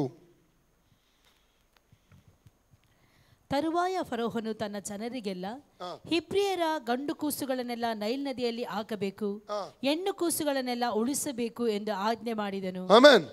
ಅದಕ್ಕೆ 2ನೇ ಅಧ್ಯಾಯ 1-10 ವಾಕ್ಯದಲ್ಲಿ ಓದ್ತೇವೆ, ಅವನು ಹುಟ್ಟಿದಾಗ ಸುಂದರನಾಗಿದ್ದಂತೆ, ಮಗು ಸುಂದರವಾಗಿತ್ತು. ಅವನ ತಂದೆ ತಾಯಿಗೆ ನೈಲ್ ನದಿಗೆ ಬಿಸಾಡು ಕೊಲ್ಲುವುದಕ್ಕೆ ಇಷ್ಟ ಇರಲಿಲ್ಲ. 3 ತಿಂಗಳ ಒಳಗೆ ಬಚ್ಚಿಟ್ಟಳು, ಮತ್ತೆ ಬಚ್ಚಿಟ್ಟಿಗೆ ಆಗಲ್ಲ. ಬೊಬ್ಬೆ ಹೊಡಿತದೆ, ಮಗು ಅಳ್ತದೆ, ಬೆಳೀತದೆ, ಎಲ್ಲ ನೋಡ್ತಾರೆ. ಮತ್ತು ಅರಸನ ಆಜ್ಞೆಗೆ ವಿರೋಧವಾಗಿ ನಡೆದರಿಂದಾಗಿ ಶಿಕ್ಷೆಗೆ ಗುರಿಯಾಗುತ್ತಾರೆ ಅವರು, ಗೊತ್ತಾಗ್ತದೆ. 3 ತಿಂಗಳ ನಂತರ ಒಂದು ಪೆಟ್ಟಿಗೆ ರೆಡಿ ಮಾಡಿ ಅವನ ತಾಯಿ ಏನು ಮಾಡ್ತಾಳೆ? ಅವನ ನೈಲ್ ನದಿಯಲ್ಲಿ ಇಟ್ಟು ಅದನ್ನು ಕಾಯುವುದಕ್ಕಾಗಿ ಅವನ ಅಕ್ಕನಾದ ಮಿರಿಯಾಮ ಯಾರಾಗಿದ್ಲು? ಮಿರಿಯಾಮ ಮೋಶೆಯ ಸ್ವಂತ ಅಕ್ಕ. ವಿಮೋಚನೆಗಳ 15:20 ಓದ್ತೇವೆ, ಎಕ್ಸೋಡಸ್ 15:20. ಅಕ್ಕನನ್ನು ಕಾವಲಾಗಿಡ್ತಾಳೆ. ಫರೋಹನ ಕುಮಾರ್ತೆ ಅಂದರೆ ಫರೋಹನ ಮಗಳು ತನ್ನ ಸ್ನೇಹಿತರೊಟ್ಟಿಗೆ ಅಲ್ಲಿ ಸ್ನಾನ ಮಾಡಲಿಕ್ಕೆ ಬಂದಾಗ ಆ ಪೆಟ್ಟಿಗೆ ಕಂಡು, ಮಗು ಸುಂದರವಾಗಿರೋದು ಕಂಡು, ಅದು ಇಬ್ರಿಯರ ಕೂಸು ಎಂದು ತಿಳಿದು ಏನು ಮಾಡಬೇಕಂತ ಇದು ಮಾಡುವಾಗ ಅಕ್ಕ ಮರಿಯಮ್ಮಳು ಬಂದು ಈ ಮಗುವಿಗೆ ಹಾಲು ಕೊಟ್ಟು ಸಾಕುವುದಕ್ಕೋಸ್ಕರ ಒಂದು ಇಬ್ರಿಯರಿಂದ ಒಂದು ದಾದಿ ತರಲೋ ಎಂಬುದಾಗಿ ಕೇಳ್ತಾಳೆ. ನೋಡಿ ಹೇಗೆ ದೇವರ ಪ್ಲಾನ್ ನೋಡಿ. ಅವಳು ಒಪ್ಪಿಕೊಳ್ತಾಳೆ. ಅದಕ್ಕೆ ಸಂಬಳ ಕೊಡ್ತೇನೆ, ಒಂದು ದಾದಿ. ಯಾರನ್ನು ತರ್ತಾಳೆ? ಮಿರಿಯಮ್ ಸ್ವಂತ ತಾಯಿನ ಕರ್ಕೊಂಡು ಬರ್ತಾಳೆ. ಸ್ವಂತ ಅವಳು ಏನು ಮಾಡಿದ್ಲು? 2ನೇ ಅಧ್ಯಾಯ 1-10 ವಾಕ್ಯ ಓದಿದ್ರೆ ಗೊತ್ತಾಗ್ತದೆ, ವಿಮೋಚನ ಕಾಂಡ. ಅವಳ ತಾಯಿ, ಮೋಶೆ ತಾಯಿ, ಇಬ್ರಿಯ ನಂಬಿಕೆಯಲ್ಲಿ, ದೇವರ ವಾಕ್ಯದ ನಂಬಿಕೆಯಲ್ಲಿ, ದೈವಿಕ ನಂಬಿಕೆಯಲ್ಲಿ ಮೋಶೆಯನ್ನು ಬೆಳೆಸ್ತಾಳೆ. ಹೇಗೆ ಬೆಳೆಸ್ತಾಳೆ? ದೈವಿಕ ನಂಬಿಕೆಯಲ್ಲಿ ಅವನನ್ನು ಬೆಳೆಸ್ತಾಳೆ. ಯಾಕಂದರೆ ಅವನು ಫರೋಹನ ಕುಮಾರ್ತೆ ಮಗನ ಮುಂದೆ ಕರ್ಕೊಂಡು ನಿಲ್ಲಿಸಿದ ಯಾವಾಗ? ಅವನು ಬೆಳೆದ ಮೇಲೆ, ದೊಡ್ಡವನಾದ್ಮೇಲೆ. 2:10 ಓದಿ, 2:10 ವಿಮೋಚನ ಕಾಂಡ. ಹುಡುಗನು ಬೆಳೆದಾಗ ಅವನನ್ನು ಫರೋಹನ ಕುಮಾರ್ತೆಯ ಬಳಿಗೆ ತೆಗೆದುಕೊಂಡು ಬಂದಳು. ಆಮೇನ್. ಬೆಳೆದ ನಂತರವೇ ಅವಳು ಏನು ಮಾಡ್ತಾಳೆ? ಫರೋಹನ ಕುಮಾರ್ತೆ ಬಳಿ ಕರ್ಕೊಂಡು ಬರುವುದು, ನಿಲ್ಲಿಸುವುದನ್ನು ನಾವಲ್ಲಿ ಕಾಣಲಿಕ್ಕೆ ನಮಗೆ ಸಾಧ್ಯ. ಇದರಿಂದಾಗಿ ಅವನು ಬೆಳೆದಾಗ ಹೃದಯದಲ್ಲಿ ಒಂದು ನಂಬಿಕೆ ಇದೆ, ದೈವಿಕ ನಂಬಿಕೆ ಇದೆ. 2ನೇದಾಗಿ ಇಬ್ರಿಯರು ತನ್ನ ಜನರು ಎಲ್ಲಿದ್ದಾರೆ? ದಾಸರಾಗಿದ್ದಾರೆ, ಕಷ್ಟಪಡ್ತಾ ಇದ್ದಾರೆ. ಪ್ರತಿ ದಿವಸ ಅವರಿಗೆ ಬಿಡುಗಡೆ ಮಾಡಬೇಕು. ಆ ಭಾರ ಅವನ ಹೃದಯದಲ್ಲಿ ಬರ್ತಾ ಇದೆ, ಬಿಡುಗಡೆ ಮಾಡಬೇಕು. ಅದಕ್ಕಾಗಿ 11ನೇ ವಾಕ್ಯದಿಂದ 14 ವಾಕ್ಯ ಓದುವಾಗ, ಒಂದು ದಿವಸ ಒಬ್ಬ ಇಬ್ರಿಯ ಒಬ್ಬ ಐಗುಪ್ತನ ಜಗಳ ಮಾಡ್ತಿರುವಾಗ ಅವರ ಮಧ್ಯಕ್ಕೆ ಹೋಗಿ ಐಗುಪ್ತನನ್ನು ಕೊಂದು ಹಾಕಿ ಮರಳಲ್ಲಿ ಅವನು ಹೂತು ಹಾಕ್ತಾ ಇದ್ದಾನೆ. ಒಂದೇ ಪೆಟ್ಟಿಗೆ ಸತ್ತು ಹೋದವನು. ಯಾಕಂದರೆ ಕರಾಟೆ ಗೊತ್ತಿತ್ತು ಮೋಶೆಗೆ, ಎಲ್ಲ ಶಾಸ್ತ್ರಾಭ್ಯಾಸ ಗೊತ್ತಿತ್ತು, ಎಲ್ಲ ಗೊತ್ತವನು. ಒಂದೇ ಏಟಿಗೆ ಸಾಯಬೇಕಾದ್ರೆ ನೋಡಿ, ಸ್ವಲ್ಪ ಯೋಚನೆ ಮಾಡಿ. ಸತ್ತವನು ಏನು ಮಾಡಿದ? ಮರಳಲ್ಲಿ ಗುಂಡಿ ತೆಗೆದು ಹೂತು ಹಾಕಿಬಿಟ್ಟ. ಮರು ದಿವಸ ಇಬ್ರಿಯರು ಜಗಳ ಆಡುವಾಗ ಅವ್ರ ಮಧ್ಯದಲ್ಲಿ ಬಂದು, ಯಾಕೆ ನೀವು ಸ್ವಜನರಲ್ವ, ಯಾಕೆ ಜಗಳ ಮಾಡ್ತೀವಿ? ಅವ್ರ ಬಂದು ಮಾತಾಡಿದಾಗ ಅವರು, ನಮ್ಮ ಮಧ್ಯದಲ್ಲಿ ನಿನ್ನನ್ನು ನಾಯಕನಾಗಿ ಯಾರು ಇಟ್ಟದ್ದು, ಅಧಿಕಾರಿಯನ್ನಾಗಿ ಯಾರು ನೇಮಕ ಮಾಡಿದ್ರು, ಅವನಿಗೆ ವಿರೋಧವಾಗಿ ನಿಲ್ತಾರೆ. ನಿನ್ನೆ ಆ ಐಗುಪ್ತನ ಕೊಂದಾಗಿ ನಮ್ಮನ್ನು ಕೊಂದಬೇಕಿದೆಯೋ? ಅನ್ಯಾಯ ಮಾಡುವವನು ಮಾತಾಡ್ತಾ ಇದ್ದಾನೆ ಇಲ್ಲಿ. ಹಲ್ಲೆಲೂಯಾ. ಈ ವಿಷಯ ಗೊತ್ತಾಯ್ತಂತ ಗೊತ್ತಾದಾಗ ಮೋಶೆಗೆ ತನ್ನ ಮುಂಚಿನ ದಿವಸ ಮಾಡಿದ ವಿಷಯ ಗೊತ್ತಾಯಿತು, ಬಹಿರಂಗವಾಯ್ತು ಅಂತ ಗೊತ್ತಾದಾಗ ಭಯಪಟ್ಟ ಅವನು. 2ನೇದಾಗಿ ಫರೋಹನಿಗೂ ತಿಳಿದು ಫರೋಹನು ಕೊಲ್ಲುವುದಕ್ಕೆ ಹುಡುಕಿದ. ಮಿದ್ಯಾನಿಗೆ ಅವನು ಓಡಿ ಹೋಗುವುದು ನೋಡ್ತೇವೆ. ಒಂದು ತಿಳ್ಕೋಬೇಕು, ಇಲ್ಲಿ ಮೋಶೆ ಆ ಜನರಿಗೆ ಬಿಡುಗಡೆ ಬೇಕಾಗಿತ್ತು. ಒಂದು ಆ ದಾಸತ್ವದಿಂದ ಬಿಡುಗಡೆ ಬೇಕಾಗಿತ್ತು. ಮೋಶೆ ಯಾವ ರೀತಿಯಲ್ಲಿ ಅವನು ಪ್ರಯತ್ನ ಮಾಡ್ತಾನೆ? ದೇವರ ಚಿತ್ತ ಏನೆಂಬ ತಿಳ್ಕೊಳ್ಳದೆ ತನ್ನ ಸ್ವಂತ ಬಲವನ್ನು ಆತುಕೊಂಡು, ಸ್ವಂತ ಜ್ಞಾನವನ್ನು ಆತುಕೊಂಡು ಅವನೇನು ಮಾಡ್ತಾ ಇದ್ದಾನೆ? ಪ್ರಯತ್ನಿಸುವಂಥದ್ದನ್ನು ನೋಡ್ತೇವೆ. ಸೇವೆ ಎಂಬುದಾಗಿ ಹೇಳುವಂಥದ್ದು ಅದು ಸ್ವಂತ ಬಲದಿಂದ ಮಾಡುವಂಥದ್ದಲ್ಲ. ಯಾಕೆ? ಇದೊಂದು ಆತ್ಮಿಕ ಯುದ್ಧ. ಸೇವೆ ಅಂದರೆ ಆತ್ಮಿಕವಾದ ಯುದ್ಧ. ನಾವು ಎಫೆಸ ಪತ್ರಿಕೆ 6:12 ವಾಕ್ಯ ಓದುವಾಗ ನಾವು ಹೋರಾಡುವಂಥದ್ದು ಮನುಷ್ಯ ಮಾತ್ರದವರ ಸಂಗಡ ಮಾತ್ರವಲ್ಲ, ರಾಜ್ಯತ್ವಗಳು, ಅಧಿಕಾರಗಳು, ಅಂಧಕಾರದ ಲೋಕಾಧಿಪತಿಗಳು, ಆಕಾಶ ಮಂಡಲದಲ್ಲಿರುವ ದುರಾತ್ಮ ಸೈನ್ಯಗಳೊಂದಿಗೆ ಯುದ್ಧ ಮಾಡ್ತಾ ಇದ್ದೀವಿ, ಹೋರಾಡ್ತಾ ಇದ್ದೇವೆ ಎಂಬುದಾಗಿ ಪೌಲನಲ್ಲಿ ಹೇಳ್ತಾ ಇದ್ದಾನೆ. ಹಲ್ಲೆಲೂಯ. ಒಂದು ಏರಿಯಕ್ಕೆ ನಾವು ಸೇವೆಗೆ ಹೋಗಿ ಆರಂಭಿಸಬೇಕಾದರೆ ನಾವು ಕೆಲವು ದಿವಸ ಪ್ರಾರ್ಥಿಸಬೇಕು. ಯಾಕಂದ್ರೆ ಮತ್ತಾಯ 12:29, ಮಾರ್ಕ 3:27, ಲೂಕ 11:21-22 ಈ 3 ವಾಕ್ಯ ಹೇಳ್ತದೆ. ಮ್ಯಾಥ್ಯೂ 12:29, ಮಾರ್ಕ್ 3:27 ಮತ್ತು ಲೂಕ್ 11:21-22 ಹೇಳ್ತದೆ, ಬಲಿಷ್ಠನನ್ನು ಮೊದಲು ಕಟ್ಟಿ ಹಾಕದೆ ನಾವು ಅವನ ಸೊತ್ತನ್ನು, ಅವನ ಮನೆಯನ್ನು ಲೂಟಿ ಮಾಡಲಿಕ್ಕೆ ಆಗಲ್ಲ. ಈ ಬಲಿಷ್ಠ ಯಾರಾಗಿದ್ದಾನೆ? ಕೆಲವು ಪ್ರಾಂತ್ಯಗಳಲ್ಲಿ ದುರಾತ್ಮ ಸೈನ್ಯಗಳು ಏನ್ ಮಾಡ್ತವೆ? ಮನೆ ಮಾಡಿಕೊಂಡಿವೆ, ಆಳ್ವಿಕೆ ಮಾಡ್ತಾ ಇವೆ. ಈ ದುರಾತ್ಮ ಮಂಡಲನ ಮೊದಲು ಕಟ್ಟಿ ಹಾಕದೆ ನಾವು ದೇವರ ಸೇವೆಯನ್ನು ಮಾಡ್ಲಿಕ್ಕಾಗಲ್ಲ, ಆತ್ಮಗಳನ್ನು ಬಿಡಿಸ್ಲಿಕ್ಕಾಗಲ್ಲ. ಒಮ್ಮೆ ಸೊಲೊಮೋನ್ ದ್ವೀಪದಲ್ಲಿ ಸುಮಾರು ಈ OM ಎಂಬ ಸಂಸ್ಥೆಗೆ ಸಂಬಂಧಪಟ್ಟಂತ ಸುಮಾರು 6-8 ಹುಡುಗರು ಹೋದ್ರಂತೆ ಸೇವೆಗೋಸ್ಕರ. ಸೊಲೊಮೋನ್ ದ್ವೀಪದಲ್ಲಿ ಯಾವ ರೀತಿಲಿ ಇತ್ತಂದ್ರೆ, ಮನೆಗಳಲ್ಲಿ ಈ ತಲೆಬುರುಡೆಗಳನ್ನು ನೇತಾಕಿದ್ದಾರೆ. ಅಲ್ಲಿಯ ಜನರು ಮನುಷ್ಯರನ್ನು ತಿಂತಿದ್ರಂತೆ. ಆ ಸಮಯದಲ್ಲಿ ಜೀವಂತವಾಗಿ ಮನುಷ್ಯರು ಕೊಂದು ಹಾಕಿ ತಿಂತಿದ್ರಂತೆ. ಮನುಷ್ಯರು ತಿನ್ನುವಂಥವರು ಭಯಂಕರ ಮಂತ್ರವಾದಿಗಳು, ವಿಚ್ ಡಾಕ್ಟರ್ಸ್ ಇರುವಂಥ ಸ್ಥಳ ಅಂತೆ ಅದು. ಯಾರು ಹೋದ್ರು ಅಲ್ಲಿ ಕೊಂದು ಅವರು ತಿಂತಿದ್ರು. ಇವರಲ್ಲಿ ಹೋದಾಗ, ಸೇವೆಗಂತ ಹೋದಾಗ, ದೇವರಾತ್ಮನು ಕೆಲವು ಮಾರ್ಗದರ್ಶನರಿಗೆ ಮಾಡ್ತಾನೆ. ಸುಮಾರು 3 ತಿಂಗಳವರೆಗೆ ಅವರು ಒಂದು ಕೋಣೆಯನ್ನು ತಗೊಂಡು ಆ ಕೋಣೆಯಲ್ಲಿ ಉಪವಾಸ ಮಾಡಿ ಪ್ರಾರ್ಥನೆ ಮಾಡಲಿಕ್ಕೆ ಸ್ಟಾರ್ಟ್ ಮಾಡಿದರು. ಆ ದುರಾತ್ಮ ಶಕ್ತಿ ಕಟ್ಟಿ ಪ್ರಾರ್ಥಿಸಿ ಆತ್ಮಗಳ ಬಿಡುಗಡೆಗೋಸ್ಕರ ಪ್ರಾರ್ಥಿಸಿ ಒಂದು ದಿವಸ 3 ತಿಂಗಳ ನಂತರ ಅವರಿರುವಂಥ ಮನೆಯನ್ನು ಅಲ್ಲಿಯ ಜನರು ಕಂಡುಕೊಂಡು ಆ ಸುತ್ತುವರೆದು ಅವರನ್ನು ಹಿಡಿದು ತಮ್ಮ ನಾಯಕನ ಮೇಲೆ ಕರ್ಕೊಂಡು ಹೋಗ್ತಾರೆ. ಅವ್ರಿಗೇನು ಮಾಡಬೇಕು? ಕೊಂದು ಅವ್ರು ತಿನ್ಬೇಕು. ಅವರು ಅಲ್ಲಿ ಹೋದಾಗ ಅವ್ರ ನಾಯಕ ಮರಣಕರವಾದ ರೋಗದಲ್ಲಿ ಬಿದ್ದಿದ್ದಾನೆ. ಯಾವಾಗ ಸಾಯ್ತಾನಂತ ಗೊತ್ತಿಲ್ಲ, ಅಂತ ರೋಗ ಅವನಿಗೆ ಹಿಡಿದಿದೆ. ಆಗ ಇವರು ಒಬ್ಬ ಸಹೋದರ ರಿಕ್ವೆಸ್ಟ್ ಮಾಡಿದರು, ನಾವು ನಿಮ್ಮ ನಾಯಕನಿಗೋಸ್ಕರ ಪ್ರಾರ್ಥಿಸ್ಲಾ? ಯೇಸು ಎಂಬ ದೇವರಿದ್ದಾನೆ, ಅವನು ಆತನ ಬಿಡುಗಡೆ ಮಾಡ್ತಾನೆ ಎಂಬುದಾಗಿ ಅವರು ಕೇಳಿದಾಗ ನಾಯಕನ ಅನುಮತಿ ಕೊಟ್ಟ. ನಾಯಕ ಪ್ರಾರ್ಥಿಸಿದ ತಕ್ಷಣ ಯೇಸು ಅವರಿಗೆ ಬಿಡುಗಡೆ ಕೊಟ್ಟೆ, ಕಂಪ್ಲೀಟ್ ಆನ್ ದ ಸ್ಪಾಟ್. 6 ತಿಂಗಳಲ್ಲಿ 65ಕ್ಕಿಂತ ಅಧಿಕ ಸಭೆಗಳು ಆ ಪ್ರಾಂತದಲ್ಲಿ ಉಂಟಾದವಂತ. ಅಲ್ಲಲ್ಲೂಯ್ಯ. ಪ್ರಾರ್ಥಿಸದೆ ನಾವು ಸೇವೆ ಮಾಡಲಿಕ್ಕೆ ಆಗಲ್ಲ, ಪ್ರಾರ್ಥಿಸದೆ ನಾವು ಆತ್ಮಗಳನ್ನು ಗೆಲ್ಲಲಿಕ್ಕೆ ಆಗಲ್ಲ, ಪ್ರಾರ್ಥಿಸದ ಅದ್ಭುತಗಳು ನೋಡ್ಲಿಕ್ಕೆ ಆಗಲ್ಲ. ಎಲ್ಲದರ ಬೀಗತೆಗೆ ಪ್ರಾರ್ಥನೆ. ನೆನಪಿಟ್ಟುಕೊಳ್ಳಿ. ಇಲ್ಲಿ ಕೆಲವು ದೇವಸೇವಕರು ಕೂಡ ನಾನು ಹೇಳುವಂಥದ್ದನ್ನು ಕೇಳ್ತಾ ಇರ್ಬೋದು ಆನ್ಲೈನಲ್ಲಿ. ಅಲ್ಲಲ್ಲೂಯ್ಯ. ನೀವು ಕೂಡ ಪ್ರಾರ್ಥನೆ ಇಲ್ಲದೆ, ಪ್ರಾರ್ಥನೆ ಮತ್ತು ವಾಕ್ಯದ ಸಹಾಯ ಇಲ್ಲದೆ ಎಲ್ಲಿ ಕೂಡ ಸೇವೆ ಮಾಡಿದ್ರೆ ಅಲ್ಲಿ ಸಕ್ಸಸ್ ಕಾಣಲಿಕ್ಕೆ ಸಾಧ್ಯವಿಲ್ಲ, ಇಂಪಾಸಿಬಲ್. ಪ್ರಾರ್ಥನೆಯಿಂದ ಮಾತ್ರ ಈ ದುರಾತ್ಮ ಅವನನ್ನು ಎಬ್ಬಿಸಿ, ಪ್ರಾರ್ಥನೆಯಿಂದ ಮಾತ್ರ ನಾವು ದುರಾತ್ಮ ಶಕ್ತಿಗಳನ್ನು ಒಡೆದು ಹಾಕಬಹುದು, ಅಂಧಕಾರ ಶಕ್ತಿಯ ಬಲಗಳನ್ನು ಮುರಿದು ಹಾಕಬಹುದು. ಆತ್ಮಗಳ ನಾವು ಪ್ರಾರ್ಥಿಸುವಾಗ, ಯಾಕಂದರೆ ಈ ಅಂಧಕಾರ ಶಕ್ತಿಗಳು ಏನು ಮಾಡ್ತವೆ ಅಂದರೆ, ಆ ಪ್ರಾಂತದಲ್ಲಿರುವ ವಾಸ ಮಾಡೋ ಜನರ ಆತ್ಮಿಕ ಕಣ್ಣುಗಳನ್ನು ಮುಚ್ಚಿರುತ್ತವೆ. ಪ್ರಾರ್ಥನೆ ತೆರೀತು. ಪ್ರಾರ್ಥನೆ ಮತ್ತು ಸುವಾರ್ತೆ ಎಲ್ಲ ರೆಡಿ. ಅದಕ್ಕೆ ವಾಕ್ಯ ಬೇಕಂತ ಹೇಳೋದು. ಎಲ್ಲ ರೆಡಿ. ನಮ್ಮ ಪ್ರಾರ್ಥನೆಯು ಸಾರ್ವ ಸುವಾರ್ತೆಯು ಮುಚ್ಚಿದ ಆತ್ಮಿಕ ಕಣ್ಣುಗಳನ್ನು ತೆರೆಯುವಂಥದ್ದಾಗಿದೆ. ಓಕೆ, ಅಲ್ಲಿ ಒಂದು ವಾಕ್ಯ ಓದಿ. ಆ ಪುಸ್ತಕದ 26:18, ಆಕ್ಟ್ಸ್ ಚಾಪ್ಟರ್ 26:18, 26:18 ಓದಿ.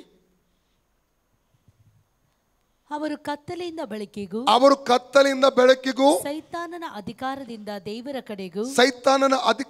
ದೇವರ ಕಡೆಗೂ ತಿರುಗಿಕೊಂಡು ನನ್ನಲ್ಲಿ ನಂಬಿಕೆ ಇಡುವುದರಿಂದ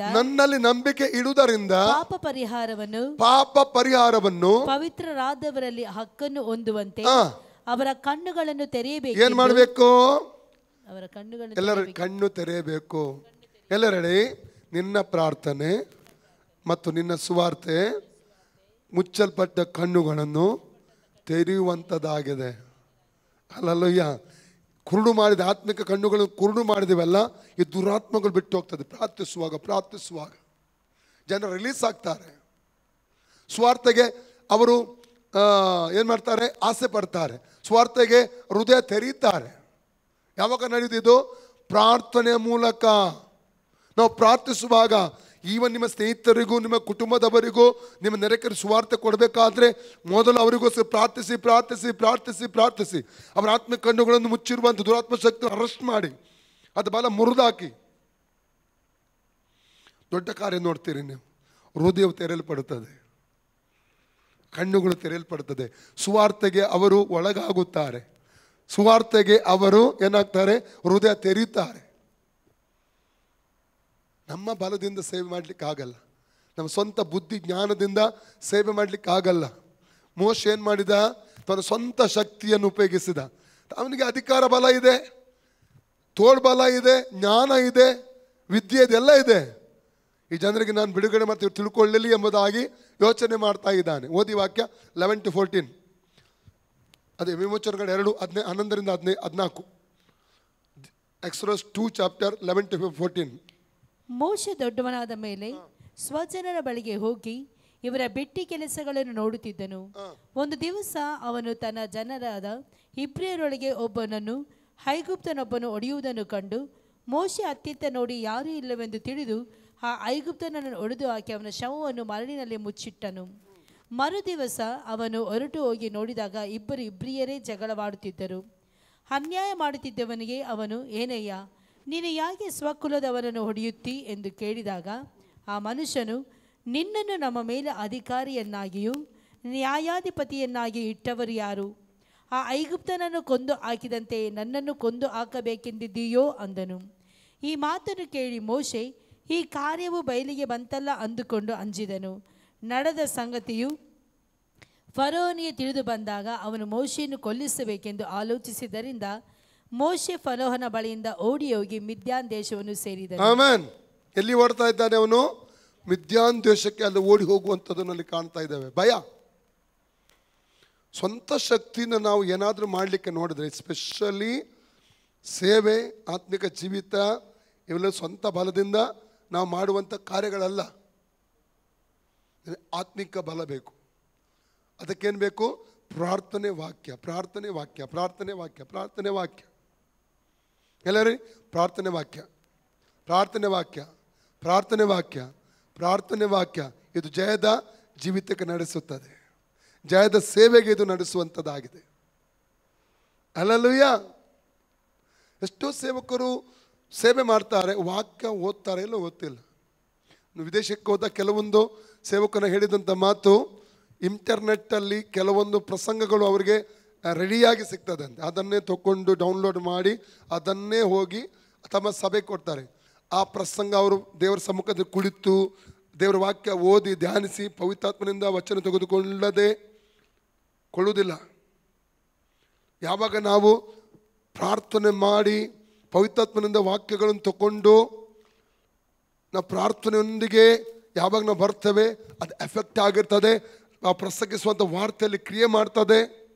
ಯಾಕಂದರೆ ಯೋಹನ್ನ 6:63 ಹೇಳ್ತದೆ, ಜಾನ್ 6:63 ಹೇಳ್ತದೆ, ಮಾಂಸವು ಯಾವುದಕ್ಕೂ ಬರುವುದಿಲ್ಲ, ಆದರೆ ನಾನು ಆಡಿದಂಥ ನಿಮ್ಮ ಮಾತುಗಳು ನಿಮ್ಮಲ್ಲಿ ಆತ್ಮವಾಗಿ ಜೀವವಾಗಿವೆ. ಏನಾಗಿದೆ? ವಾಕ್ಯ ಆತ್ಮವಾಗಿ ಜೀವವಾಗಿ ಕಾರ್ಯ ಮಾಡಬೇಕಾದ್ರೆ ಏನು ಮಾಡಬೇಕು? ಪ್ರಾರ್ಥನೆಯೊಂದಿಗೆ ಬರಬೇಕು. ಡೌನ್ಲೋಡ್ ಮಾಡಿದ ಪ್ರಸಂಗ ಅಲ್ಲ. ದೇವರ ಸಮ್ಮುಖದಲ್ಲಿ ಪಾದಪೀಠದಲ್ಲಿ ಕುಳಿತು ನಾವು ವಾಕ್ಯಗಳನ್ನು ತಗೊಂಡು ಬರಬೇಕು. ಅದು ಎಫೆಕ್ಟಿವ್, ಅದು ಕ್ರಿಯೆ ಮಾಡ್ತದೆ, ಅದು ಫಲ ತರ್ತದೆ, ಅದು ಜನರ ಜೀವಿತಗಳನ್ನು ಬದಲಾಯಿಸುತ್ತದೆ. ಹಲ್ಲೆಲೂಯಾ.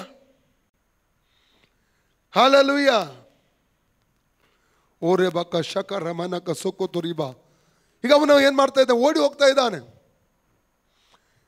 ಈಗ ನೋಡಿ ಏನು ಮಾಡ, ಅಲ್ಲಿ ಮಿದ್ಯಾನಿಗೆ ಹೋಗಿ ಏನು ಮಾಡಿದ? ಅವನು ಇತ್ರೋವನ ಜೊತೆಯಲ್ಲಿ, ಯಾರ ಜೊತೆಯಲ್ಲಿ? ಇತ್ರೋನ್. 22ನೇ ಅಧ್ಯಾಯ 20ರಿಂದ 21 ವಾಕ್ಯ ಓದಿ. Exodus chapter 2, 20-21. ಅವನ ತಂದೆ ಅವನಿಗೆ, ಆ ಮನುಷ್ಯನಲ್ಲಿ ಅವನನ್ನು ಯಾಕೆ ಬಿಟ್ಟು ಬಂದಿರಿ, ಊಟ ಮಾಡುವುದಕ್ಕೆ ಕರೆಯಿರಿ ಎಂದು ಹೇಳಿದನು. ಮೋಶೆ ಆ ಮನುಷ್ಯನ ಸಂಗಡ ವಾಸ ಮಾಡುವುದಕ್ಕೆ ಒಪ್ಪಿಕೊಂಡನು. ಅವನು ತನ್ನ ಮಗಳಾದ ಚಿಪ್ಪೋರಳನ್ನು ಮೋಶೆಗೆ ಕೊಟ್ಟನು. ನೋಡಿ, ಮೋಶೆ ಮಿದ್ಯಾನ್ಗೆ ಓಡಿ ಹೋಗಿದ್ದಾನೆ. ಇದು 40ನೇ ವರ್ಷ. ಮೊದಲ 40 ವರ್ಷ ಎಲ್ಲಿದ್ದ ಅವನು?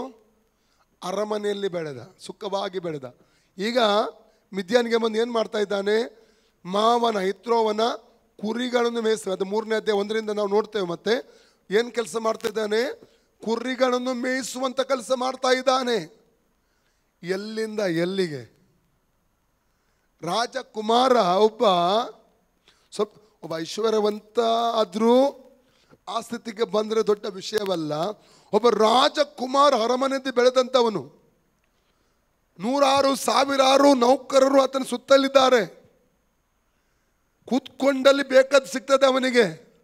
ರಾಜಕುಮಾರ, ಒಂದು ದೇಶದ ರಾಜಕುಮಾರ. ಈಗ ಏನು ಮಾಡ್ತಾ ಇದ್ದಾನೆ? ನೆಕ್ಸ್ಟ್ ಪರ್ವ ಕುರಿಗಳನ್ನು ಮೇಯಿಸ್ತಾ ಇದ್ದಾನೆ. ಅದರ ಅರ್ಥ, ದೇವರು ನಮ್ಮನ್ನು ತಗ್ಗಿಸದೆ, ದೇವರು ನಮ್ಮನ್ನು ಮುರಿಯದೆ ದೇವ್ರು ನಮ್ಮನ್ನು ಉಪಯೋಗಿಸ್ಲಿಕ್ಕೆ ಆಗಲ್ಲ. ಕೆಲವೊಮ್ಮೆ ದೇವ್ರು ನಮ್ಮನ್ನು ಮುರಿಯುವಾಗ ಕೆಲವೊಬ್ಬರು ತಗ್ಗಿಸಿಕೊಳ್ತಾರೆ, ಒಪ್ಪಿಸಿಕೊಡ್ತಾರೆ. ಕೆಲವೊಬ್ಬರು ಇನ್ನೂ ಕಠಿಣರಾಗ್ತಾರೆ. ಇನ್ನೂ ಕಠಿಣರಾದರೆ ಭಾರಿ ಕಷ್ಟ. ಅಂಥವ್ರು ಯಾವತ್ತೂ ಉಪಯೋಗಿಸಲ್ಪಡುವುದಿಲ್ಲ. ದೇವರು ಮುರಿಯುವಾಗ ನಮ್ಮನ್ನು ನಾವು ಏನು ಮಾಡಬೇಕು? ಒಪ್ಪಿಸಿಕೊಳ್ಬೇಕು, ದೀನರಾಗಬೇಕು, ತಗ್ಗಿಸಿಕೊಳ್ಬೇಕು ನಮ್ಮನ್ನು. ಕೆಲವು ರೋಗಗಳ ಮೂಲಕ ಮುರಿಯಬಹುದು, ಕೆಲವು ಸಮಸ್ಯೆಗಳು ಬರುವುದರ ಮೂಲಕ, ಎಲ್ಲ ಬಾಗಿಲು ಮುಚ್ಚುವುದರ ಮೂಲಕ, ಡಿಫ್ರೆಂಟ್ ರೀತಿಯಲ್ಲಿ ದೇವರು ನಮ್ಮನ್ನು ಮುರಿಯಬಹುದು. ನಮ್ಮನ್ನು ಮುರಿಯುವುದು ಯಾಕೆ? ನಮ್ಮನ್ನು ರೂಪಿಸುವುದಕ್ಕಾಗಿ. ಬದಲು ಕೈ ಕೊಟ್ಟು ಹೇಳಿ, ದೇವರು ನಮ್ಮನ್ನು ಮುರಿಯುವುದು ನಮ್ಮನ್ನು ರೂಪಿಸುವುದಕ್ಕಾಗಿ, ನಮ್ಮನ್ನು ನಿರ್ಮಿಸುವುದಕ್ಕಾಗಿ. ಹಲ್ಲೆಲೂಯಾ. ನಮ್ಮನ್ನು ಉಪಯೋಗಿಸುವುದಕ್ಕಾಗಿ. ಮೋಶೆನಲ್ಲಿ ಮುರಿದ ದೇವರು. ಅರಮನೆ ಆಹಾರ, ಮಿದ್ಯಾನ್ಯನ ಆಹಾರ ಹೇಗೆ ಸಿಗ್ಬೋದು? ಒಬ್ಬ ಕುರಿ ಮೇಯಿಸೋನು ಏನು ತಿರ್ತಾನೆ? ಹೇಗೆ ನಾವು ಊಟ ಮಾಡ್ತೇವೆ? ನನಗೆ ಗೊತ್ತುಂಟು, ನಾನು ಪೂನಾದಲ್ಲಿ ಕೆಲವು ಸಮಯ ವೆಲ್ಡಿಂಗ್ ಶಾಪಲ್ಲಿದ್ದೆ. ಎದ್ರಜ್ ಅವರ ಒಟ್ಟಿಗೆ ಅವರಿದ್ದರು. ನನಗೆ ಆವಾಗ 1 ತಿಂಗಳಿಗೆ 20 ರೂಪಾಯಿ ಸಂಬಳ. ಒಂದು ರೂಮ್ ಕೊಟ್ಟಿದ್ರು, ಅದರಲ್ಲಿ ಎದ್ರಜ್ ಕೂಡ ಇದ್ದರು.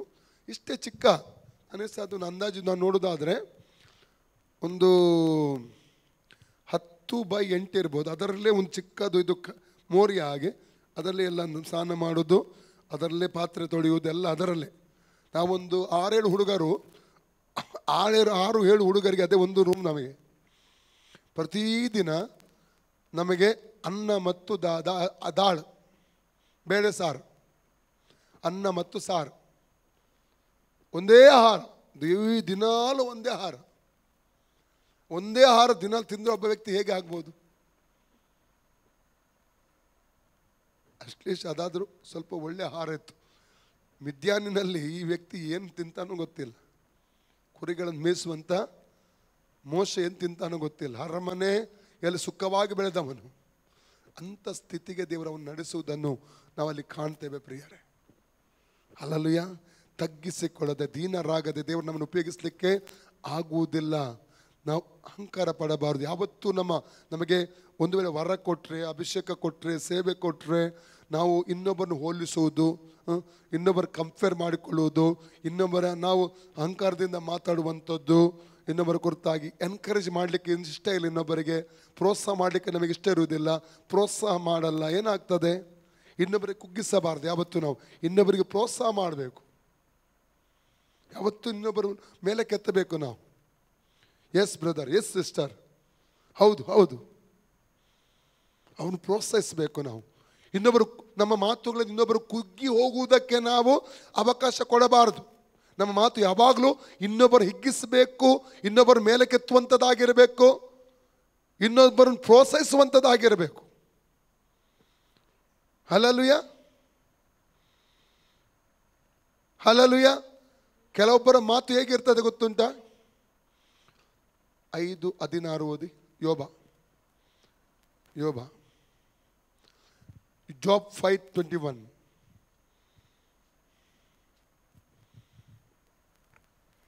ನಾಲಿಗೆ ಎಂಬ ಕೊರಡೆಗೆ ನೀನು ಮರೆಯಾಗಿರುವಿ. ಎಂತ ಕೊರಡೆ? ಕೊರಡೆ ಅಂದ್ರೆ ಏನು ಗೊತ್ತಾ ನಿಮಗೆ? ಯೇಸುಗೆ ಯಾವುದರಿಂದ ಹೊಡೆದದ್ದು? ಕೊರಡೆಯಿಂದ ಹೊಡೆದದ್ದು. ಆ ಕೊರಡೆಗೆ ಏನಿತ್ತು ಗೊತ್ತುಂಟಾ? ಕೊನೆಯಲ್ಲಿ ಒಂದು ಬೋಲ್ ಇರ್ತದೆ, ಬೋಲ್ನಾಗಿ ಚಿಕ್ಕ ಬೋಲ್, ಮುಳ್ಳುಗಳ ಬೋಲ್. ಅದು ಹೀಗೆ ಹಾಕಿ ಹೊಡೆದು ಎಡೆಯುವಾಗ ಮಾಂಸ ಖಂಡವೇ ಬರ್ತಾ ಇರ್ತದೆ, ಮಾಂಸವೇ ಬರ್ತಾ ಇರ್ತದೆ, ಚರ್ಮ ಸಮೇತ. ಕೊರಡೆ ಹೆಸರು ಚಾಟಿಯಲ್ಲಿ ಹೊಡೆದಂತ ಹೇಳಲಿಕ್ಕೆ ಸುಲಭ. ಅದನ್ನು ಧ್ಯಾನಿಸಿದ್ರೆ ಯಾರಿಗೂ ಆ ನೋವು ಬೇಡ. ಹಲ್ಲೆಲೂಯಾ. ನಾಲಿಗೆ ಏನಾಗಿದೆ, ಕೆಲವು ನಾಲಿಗೆ ಏನಾಗಿದೆ, ಕೊರಡೆ. ತುಂಬ ಸಂತೋಷವಾಗಿ ಏನಾದರೂ ಒಂದು ಬಂದು ನಿಮಗೆ ಯಾರೊಬ್ಬರು ಬಂದು ಹೇಳ್ತಾರೆ, ಬ್ರದರ್ ನಾವು ಪ್ರೇಯರ್ ಮಾಡುವ, ಬ್ರದರ್ ಆ ಪ್ರಾರ್ಥನೆ ಚೆನ್ನಾಗಿತ್ತಲ್ಲ, ಏನು ಅದು ಆಯ್ತು. ಅವರಲ್ಪ ಕುಗ್ಗಿ ಹೋಗಿಬಿಟ್ರು, ಕುಗ್ಗಿಸಿಬಿಟ್ರೆ ನಾವು. ನಮಗೆ ಎಂಕರೇಜ್ ಮಾಡಲಿಕ್ಕೇ ಗೊತ್ತಿಲ್ಲ ಒಬ್ಬ ವ್ಯಕ್ತಿಗೆ. ಅಲ್ಲಲ್ಲಿ ಇನ್ನೊಬ್ಬರು ಎಂಕರೇಜ್ ಮಾಡಿ, ಪ್ರೋತ್ಸಾಹ ಮಾಡಿ. ಒಬ್ಬರು ಏನಾದರೂ ಸೇವೆ ಮಾಡ್ತಾ ಇದ್ರೆ ಕೆಲವರು ಬರೋದು, ಮಾಡು ನೋಡುವ, ಎಷ್ಟು ದಿವಸ ಮಾಡ್ತೀಯ ನೋಡುವ. ಇರ್ತಾರೆ, ಎಷ್ಟು ದಿವಸ ಮಾಡ್ತೀಯ ನೋಡುವ. ಅವರು ಮಾಡಲ್ಲ, ಇನ್ನೊಬ್ಬರಿಗೂ ಬಿಡಲ್ಲ, ಅವರಿಗೂ ಮಾಡಲ್ಲ, ಮತ್ತು ಕಾಯ್ತಾ ಇರ್ತಾರೆ. ಅವ್ರನ್ನ ಬೀಳಿಸುವವರೆಗೆ, ಓಡಿಸುವವರೆಗೆ, ಸೇವೆಯಿಂದ ಓಡಿಸುವವರೆಗೆ ಅವ್ರೇನು ಮಾಡ್ತಾರೆ, ಪ್ರಯತ್ನಗಳು ಮಾಡ್ತಾನೇ ಇರ್ತಾರೆ, ಕಣ್ಣಿಟ್ಟುಕೊಂಡು ಅಂಥವ್ರು ಕೂಡ ಇರ್ತಾರೆ. ಹಲ್ಲೆಲೂಯಾ. ಎನ್ಕರೇಜ್ ಮಾಡಿ, ಇನ್ನೊಬ್ಬರು ಎನ್ಕರೇಜ್ ಮಾಡಿ. ಸಾಧ್ಯ ಇಲ್ವಾ ಎನ್ಕರೇಜ್ ಮಾಡಲಿಕ್ಕೆ? ಏನು ಮಾಡಬೇಕು? ಸುಮ್ಮನೆ, ಅಟ್ಲೀಸ್ಟ್ ಸುಮ್ಮನೆ. ಹಲ್ಲೆಲೂಯಾ. ಯಾಕೆ ನಾವು ಏನಾದರೂ ಬರಮಾಡಿಕೊಂಡು ನಕಾರಾತ್ಮಕವಾದದ್ದು ಯಾಕೆ ನಮ್ಮ ಜೊತೆ ಬರಮಾಡಿಕೊಳ್ಬೇಕು ನಾವು ಸುಮ್ಮನೆ? 5:16 ಓದಿ. 5:16. ನಾಲಿಗೆ ಎಂಬ ಯೋಬ 5:16 ಪುನಃ ಓದಿ.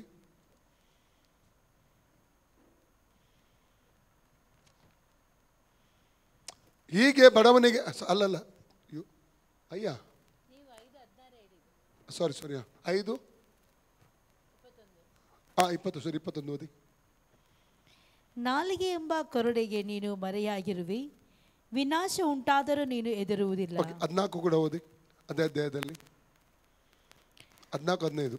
ಅವರು ಹಗಲಿನಲ್ಲಿ ಕತ್ತಲೆಯೊಳಗಾಗಿ ಮಧ್ಯಾಹ್ನದಲ್ಲೂ ರಾತ್ರಿಯಲ್ಲಿರುವಂತೆ ತಡವಾಡುತ್ತಾರೆ. ಇಂಥವರ ಬಾಯೆಂಬ ಕತ್ತಿಯಿಂದಲೂ ಬಾಯೆಂಬ ಕತ್ತಿ, ಕೆಲವರು ಬಾಯಿ ಕತ್ತಿಯೇ ಟಪಾಕ್ ಕಡತಿ ಬಿಡ್ತದೆ. ಏಕ್ ಮಾರ್ ದೋ ತುಕ್ಡ. ಅಲ್ಲಿ ಏನು ಪರಿಣಾಮ ಆಗ್ತದೆ ಅದರದ್ದು ಯೋಚನೆ ಮಾಡೋದೇ ಇಲ್ಲ. ಅವ್ರಿಗೆ ಬೇಜಾರಾಗ್ತದ, ನಿರಾಶರಾಗ್ತಾರೆ, ಅವರು ಯೋಚನೆ ಮಾಡೋದೇ ಇಲ್ಲ. ಇಂಥವ್ರ ಬಾಯೆಂಬ ಕತ್ತಿಯಿಂದಲೂ ಬಲಿಷ್ಠರ ಕೈಯಿಂದಲೂ ದಿಕ್ಕಿಲ್ಲದವರನ್ನು ರಕ್ಷಿಸುತ್ತಾನೆ. ಎಲ್ಲ ರೆಡಿ? ಭದ್ರ ಕೈ ಕೊಟ್ಟು, ಬಾಯೆಂಬ ಕತ್ತಿ ಮತ್ತು ನಾಲಿಗೆಂಬ ಕೊರಡೆ ನಿನ್ನ ಮೂಲಕ ಹೊರಡಬಾರದು. Hallelujah, hallelujah. ಓಕೆ, ಇಲ್ಲಿ ಮಿದ್ಯಾನಿನಲ್ಲಿ ಏನು ಆಗಿದ್ದಾನಿಗೆ, ಅವನು ಕುರಿಗಳನ್ನು ಮೇಯಿಸ್ತಿದ್ದ. ಸೆಕೆಂಡ್ 40 years ಎಲ್ಲಿ ನೋಡ್ತೇವೆ? Acts chapter 7:30. ಆ ಪುಸ್ತಕದ 7:30 ಓದಿ. ಆ ಪುಸ್ತಕದ 7:30. Acts of apostles chapter 7 verses 30. 40 ವರ್ಷ ತುಂಬಿದ ಮೇಲೆ ದೇವದೂತನು ಸೀನಾಯಿ ಬೆಟ್ಟದ ಅಡವಿಯಲ್ಲಿ ಮುಳ್ಳಿನ ಪೊದೆಯೊಳಗೆ 29-30 ಟೋಟಲ್ ಓದಿ. 29. ಈ ಮಾತನ್ನು ಕೇಳಿ ಮೋಶೆ ಓಡಿ ಹೋಗಿ ಮಿದ್ಯಾನ್ ದೇಶದಲ್ಲಿ ಪ್ರವಾಸಿಯಾಗಿದ್ದನು. ಅಲ್ಲಿ 2 ಗಂಡು ಮಕ್ಕಳನ್ನು ಪಡೆದನು. 40 ವರ್ಷ ತುಂಬಿದ ಮೇಲೆ ಹಾಗಾದ್ರೆ ಎರಡನೇ 40 ವರ್ಷ, ಎಲ್ಲರೆಡಿ? ಮೊದಲನೇ 40 ವರ್ಷ ಅರಮನೆಯಲ್ಲಿ, ಎರಡನೇ 40 ವರ್ಷ ಎಲ್ಲಿ?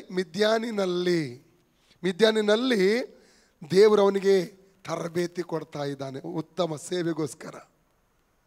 ಅವನು ಮುರಿದ ಸ್ವಭಾವ, ಮುರಿದ ಲೌಕಿಕ ಕೋಪ, ಮುರಿದ ದ್ವೇಷ, ಮುರಿದ ಅವನಲ್ಲಿದ್ದಂಥ ಅಹಂಕಾರ, ಮುರಿದ. ಕೆಲವೊಬ್ಬರು ಎಷ್ಟೇ ದೇವರು ಮುರಿದ್ರು ದ್ವೇಷ ಬಿಡುವುದೇ ಇಲ್ಲ, ಕೋಪ ಬಿಡುವುದೇ ಇಲ್ಲ.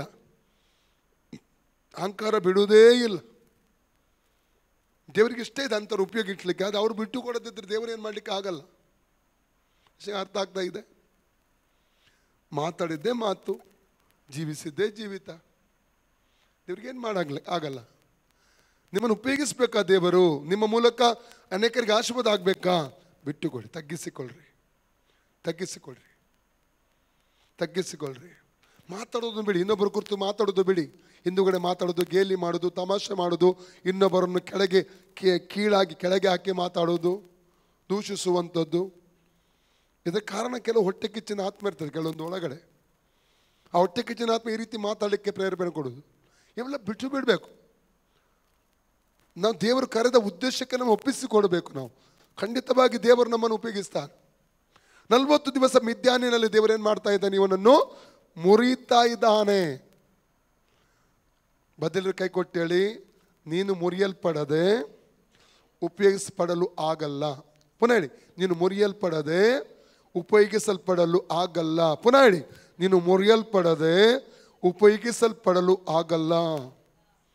ಮುರಿಯಲ್ಪಡಲೇಬೇಕು. ಅಲ್ಲಲ್ಲೂಯ್ಯ. 80ನೇ ವಯಸ್ಸಿಗೆ, 80 ವಯಸ್ಸು ಎಲ್ಲಿದ್ದಾನೆ? 80ನೇ ವಯಸ್ಸಿನಲ್ಲಿ ಆ ಸಮಯದ ಇಸ್ರೇಲ್ ಜನ ಏನು ಮಾಡ್ತಾ ಇದ್ದಾರೆ? 2ನೇ ಅಧ್ಯಾಯ 23, 24, 25 ವಾಕ್ಯ ಓದಿ. ಎಕ್ಸೋಡಸ್ ಚಾಪ್ಟರ್ 2, 23, 24, 25 ಅಳ್ತಾ ಇದ್ದಾರೆ, ಮೊರೆ ಇಡ್ತಾ ಇದ್ದಾರೆ. ದೇವರೇ, ಈ ದಾಸತ್ವದಿಂದ ಬಿಡುಗಡೆ ಮಾಡು. ಅಳ್ತಾ ಇದ್ದಾರೆ, ಮೊರೆ ಇಡ್ತಾ ಇದ್ದಾರೆ. ಆ ಕೂಗು, ಆ ಮೊರೆ ದೇವರಿಗೆ ಕೇಳಿ ದೇವರು ಅವರ ಮೇಲೆ ಲಕ್ಷ್ಯ ಇಟ್ಟಂತೆ. ಓದಿ. ಈ ಮೇರೆಗೆ ಬಹಳ ದಿನಗಳು ಕಳೆದ ಮೇಲೆ ಐಗುಪ್ತ ದೇಶದ ಅರಸನು ಸತ್ತನು. ಇಸ್ರೇಲರು ತಾವು ಮಾಡಬೇಕಾದ ಬಿಟ್ಟಿ ಕೆಲಸಕ್ಕಾಗಿ ನಿಟ್ಟುಸಿರು ಬಿಟ್ಟು ಗೋಳಾಡುತ್ತಾ ಇದ್ದರು. ಆ ಗೋಳು ದೇವರಿಗೆ ಮುಟ್ಟಿತು. ದೇವರು ಅವರ ನರಳಾಟವನ್ನು ಕೇಳಿ ತಾನು ಅಬ್ರಾಮ್, ಈಸಾಕ್, ಯಾಕೋಬರಿಗೆ ಮಾಡಿದ ವಾಗ್ದಾನವನ್ನು ನೆನಪಿಗೆ ತಂದುಕೊಂಡು ಇಸ್ರಾಯೇಲರನ್ನು ನೋಡಿ ಅವರನ್ನು ಲಕ್ಷ್ಯವಿಟ್ಟನು. ಅವರ ಮೇಲೆ ಲಕ್ಷ್ಯವಿಟ್ಟನು. ಹಲ್ಲೆಲೂಯ. ಈಗ 3ನೇ ಅಧ್ಯಾಯ 1ರಿಂದ 6 ವಾಕ್ಯ ಮಾತ್ರ ಓದಿ. Exodus chapter 3, 1 to 6. 80ನೇ ವಯಸ್ಸಿಗೆ ಮೋಶೆಗೆ ಎಷ್ಟು ವಯಸ್ಸು? 80 ವಯಸ್ಸಿನ ಮುದುಕ. ನಾವು ಯೋಚಿಸಬಹುದು, 40ನೇ ವಯಸ್ಸಿನಲ್ಲಿ ಯೂಸ್ ಮಾಡ್ಬೋದಿತ್ತಲ್ಲ. ಎಷ್ಟು ಜನ ಬರ್ತಿದ್ರು ರಕ್ಷಣೆಗೆ, ಎಷ್ಟೆಲ್ಲ ದೇವರಿಗೆ ಅವನ ಮೂಲಕ ಕಾರ್ಯ ಮಾಡಬಹುದಿತ್ತು. ಕೆಲವೊಮ್ಮೆ ಯೋಚಿಸೋದು, ದೇವರಿಗೆ ವಯಸ್ಸು ಮುಖ್ಯ ಅಲ್ಲ, ಅವನಿಗೆ ಸಮರ್ಪಿಸಿದಂದು ಶರೀರ ಸಿಕ್ಕಿದ್ರೆ ಸಾಕು. ಅಲ್ಲಲ್ಲಿಯ ಪೂರ್ಣವಾಗಿ ಅರ್ಪಣೆ ಮಾಡಿದ ಒಂದು ಶರೀರ ಇದ್ರೆ ಆ ಶರೀರವನ್ನು ಆತನು ಯಾವ ವಯಸ್ಸಲ್ಲಿ ಸಮೇತ ಉಪಯೋಗಿಸ್ತಾನೆ. ಆತನು ಅನ್ನಳನ್ನು ಹೇಗೆ ಉಪಯೋಗಿಸಿದ ಹೊಸ ಒಡಂಬಡಿಕೆಯಲ್ಲಿ? ಹಳೆ ಒಡಂಬಡಿಕೆ ಅನ್ನಲ್ಲ, ಹೊಸ ಒಡಂಬಡಿಕೆ ಅನ್ನಳನ್ನು ಹೇಗೆ ಉಪಯೋಗಿಸಿದ? ಅನ್ನಳ ಪುಸ್ತಕ ಬೇಗ ತೆಗೀರಿ. ಲೂಕನ ಪುಸ್ತಕ 2ನೇ ಅಧ್ಯಾಯ 30ರಿಂದ 39 ವಾಕ್ಯ. 84 ವಯಸ್ಸು ವಿಧೇಯವಾಗಿ ಸಾಧಾರಣ 100ಕ್ಕಿಂತ ಅಧಿಕ ವಯಸ್ಸಾಗಿದೆ ಅವಳಿಗೀಗ. ಆ ಮುದಿ ಪ್ರಾಯದಲ್ಲಿ ಉಪವಾಸ ಮಾಡುತ್ತಾ ಪ್ರಾರ್ಥನೆ ಮಾಡುತ್ತಾ ಅವಳು ಏನು ಮಾಡ್ತಾ ಇದ್ದಾಳೆ? ಸೇವೆ ಮಾಡ್ತಾ ಇದ್ದಾಳೆ. ಮುಪ್ಪಿನ ಪ್ರಾಯ.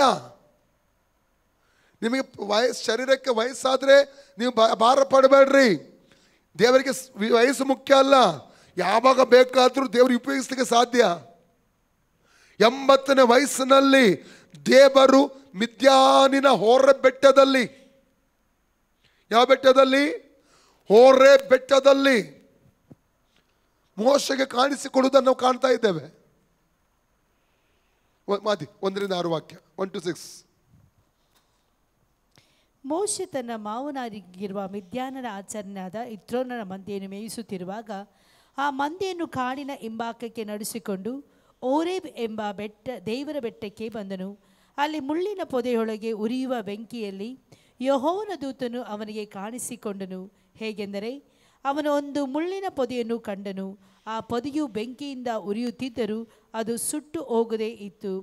ಆಗ ಮೋಶೆ, ನಾನು ದಾರಿ ಬಿಟ್ಟು ಈ ಆಶ್ಚರ್ಯವನ್ನು ನೋಡಿ ಪೊದೆಯು ಸುಟ್ಟು ಹೋಗದೆ ಇರುವುದಕ್ಕೆ ಕಾರಣವನ್ನು ತಿಳುಕೊಳ್ಳುವೆನು ಅಂದುಕೊಂಡನು. ನೋಡುವುದಕ್ಕೆ ಅವನು ದಾರಿ ಬಿಟ್ಟದ್ದನ್ನು ಯೆಹೋವನು ಕಂಡನು.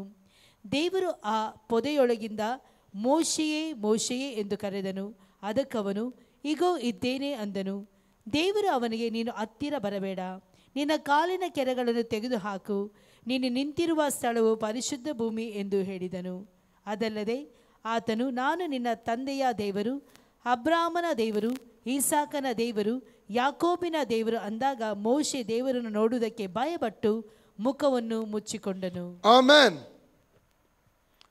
ದೇವರು ಮೋಶೆಯನ್ನು 40 ವರ್ಷ ರೆಡಿ ಮಾಡಿದ ಒಂದು ಉತ್ತಮ ಸೇವೆಗೋಸ್ಕರ. ದೇವರ ಶಾಲೆ ಏನಾಗಿದೆ, ಮಿದ್ಯಾನ್ ಮೋಶೆಗೆ ಏನಾಗಿತ್ತು? ದೇವರ ಬೈಬಲ್ ಸ್ಕೂಲ್, ದೇವರ ಶಾಲೆ ಆಗಿತ್ತು, ಆತ್ಮಿಕ ಶಾಲೆ. ದೇವರ ತನ್ನ ಆತ್ಮಿಕ ಶಾಲೆಯಲ್ಲಿ ಮೋಶೆಯನ್ನು ರೆಡಿ ಮಾಡಿದ. ಈಗ ದರ್ಶನ ಕೊಡ್ತಾ ಇದ್ದಾನೆ ಉರಿಯುವಂಥ ಪೊದೆಯ ಮೂಲಕವಾಗಿ. 7 ಮತ್ತು 8ನೇ ವಾಕ್ಯದಲ್ಲಿ ದೇವರು ಏನು ಹೇಳ್ತಾ ಇದ್ದಾನೆ ನೋಡಿ, ಏನು ಹೇಳ್ತಿದ್ದಾನೆ? ಹಲ್ಲೆಲೂಯ, ನನ್ನ ಜನರನ್ನು ಕೂಗನ್ನು ನಾನು ಕೇಳಿದೆ, ಅವರ ಮೊರೆ ಕೇಳಿದೆ, ಅವರನ್ನು ಐಗುಪ್ತರ ದಾಸತ್ವದಿಂದ ಬಿಡುಗಡೆ ಮಾಡಿ ಹಾಲು ಜೇನು ಹರಿಯುವಂಥ ಕಾನಾನ್ ದೇಶ ಕರ್ಕೊಂಡು ಹೋಗೋದಕ್ಕಾಗಿ ನಾನೇ ಸ್ವತಃ ಇಳಿದು ಬಂದಿದ್ದೇನೆ. ಓದಿ 7-8 ವಾಕ್ಯ.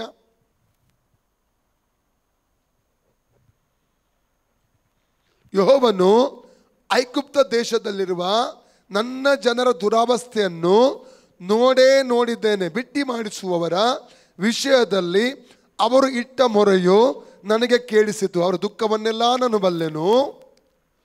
ಆದ ಕಾರಣ ಅವರನ್ನು ಐಗುಪ್ತರ ಕೈಯೊಳಗಿಂದ ತಪ್ಪಿಸುವುದಕ್ಕೂ ಆ ದೇಶದಿಂದ ಬಿಡಿಸಿ ಹಾಲು ಜೇನು ಹರಿಯುವ ವಿಸ್ತಾರವಾದ ಒಳ್ಳೆ ದೇಶಕ್ಕೆ, ಅಂದರೆ ಕಾನಾನ್ಯರು, ಹಿತ್ತಿಯರು, ಅಮೋರಿಯರು, ಪೆರಿಜಿಯರು, ಹಿವ್ವಿಯರು, ಯಬೂಸಿಯರು ವಾಸವಾಗಿರುವ ದೇಶಕ್ಕೆ ನಡೆಸಿಕೊಂಡು ಹೋಗುವುದಕ್ಕೂ ಇಳಿದು ಬಂದಿದ್ದೇನೆ. ಸ್ವತಃ ದೇವರು ತನ್ನ ಜನರನ್ನು ಬಿಡುಗಡೆ ಮಾಡಿ ಹಾಲು ಜೇನು ಹರಿಯುವಂಥ ದೇಶಕ್ಕೆ ನಡೆಸಿಕೊಂಡು ಹೋಗುವುದಕ್ಕಾಗಿ ಇಳಿದು ಬಂದಿದೆ ಎಂಬುದಾಗಿ ಮೋಶೆಗೆ ತಿಳಿಸ್ತಾ ಇದ್ದಾನೆ.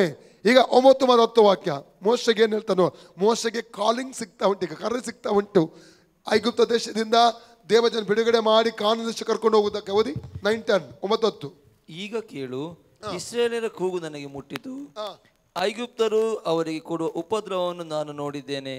ಆದ್ದರಿಂದ ನನ್ನ ಜನರಾಗಿರುವ ಇಸ್ರಾಯೇಲರನ್ನು ಐಗುಪ್ತ ದೇಶದಿಂದ ಹೊರಗೆ ಬರ ಮಾಡುವುದಕ್ಕೆ ನಿನ್ನನ್ನು ಫರೋಹನ ಬಳಿಗೆ ಕಳುಹಿಸುತ್ತೇನೆ ಬಾ ಅಂದನು. ಆಮೆನ್. ನೋಡಿ, ಈಗ ಕೇಳು. ದೇವರು ಮೊದಲೇನು ಹೇಳಿದೆ 7-8 ವಾಕ್ಯದಲ್ಲಿ? ನಾನು ನನ್ನ ಜನ ಬಿಡಿಸುವುದಕ್ಕಾಗಿ ಇಳಿದು ಬಂದಿದ್ದೇನೆ. ಈಗ ಮೋಶೆಗೆ ಏನು ಹೇಳ್ತಾ ಇದ್ದಾನೆ? ನಿನ್ನನ್ನು ಕಳಿಸ್ತಾ ಇದ್ದೇನೆ.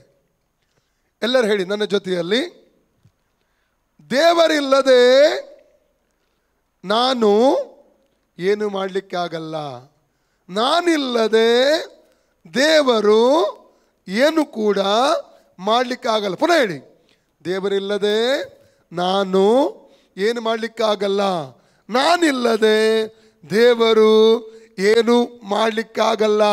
ಪುನಃ ಹೇಳಿ, ನಾನು ಯೇಸು, ನಾನು ಯೇಸು ಒಟ್ಟಾಗಿ ಸೇರಿ ಸೇವೆ ಮಾಡ್ತೇವೆ.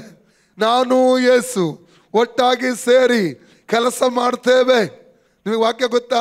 ಮಾರ್ಕ 16, 19, 20 ಓಡಿ. ಮಾರ್ಕ್ 16, 19, 20 ಬೇಗ ಓದಬೇಕು.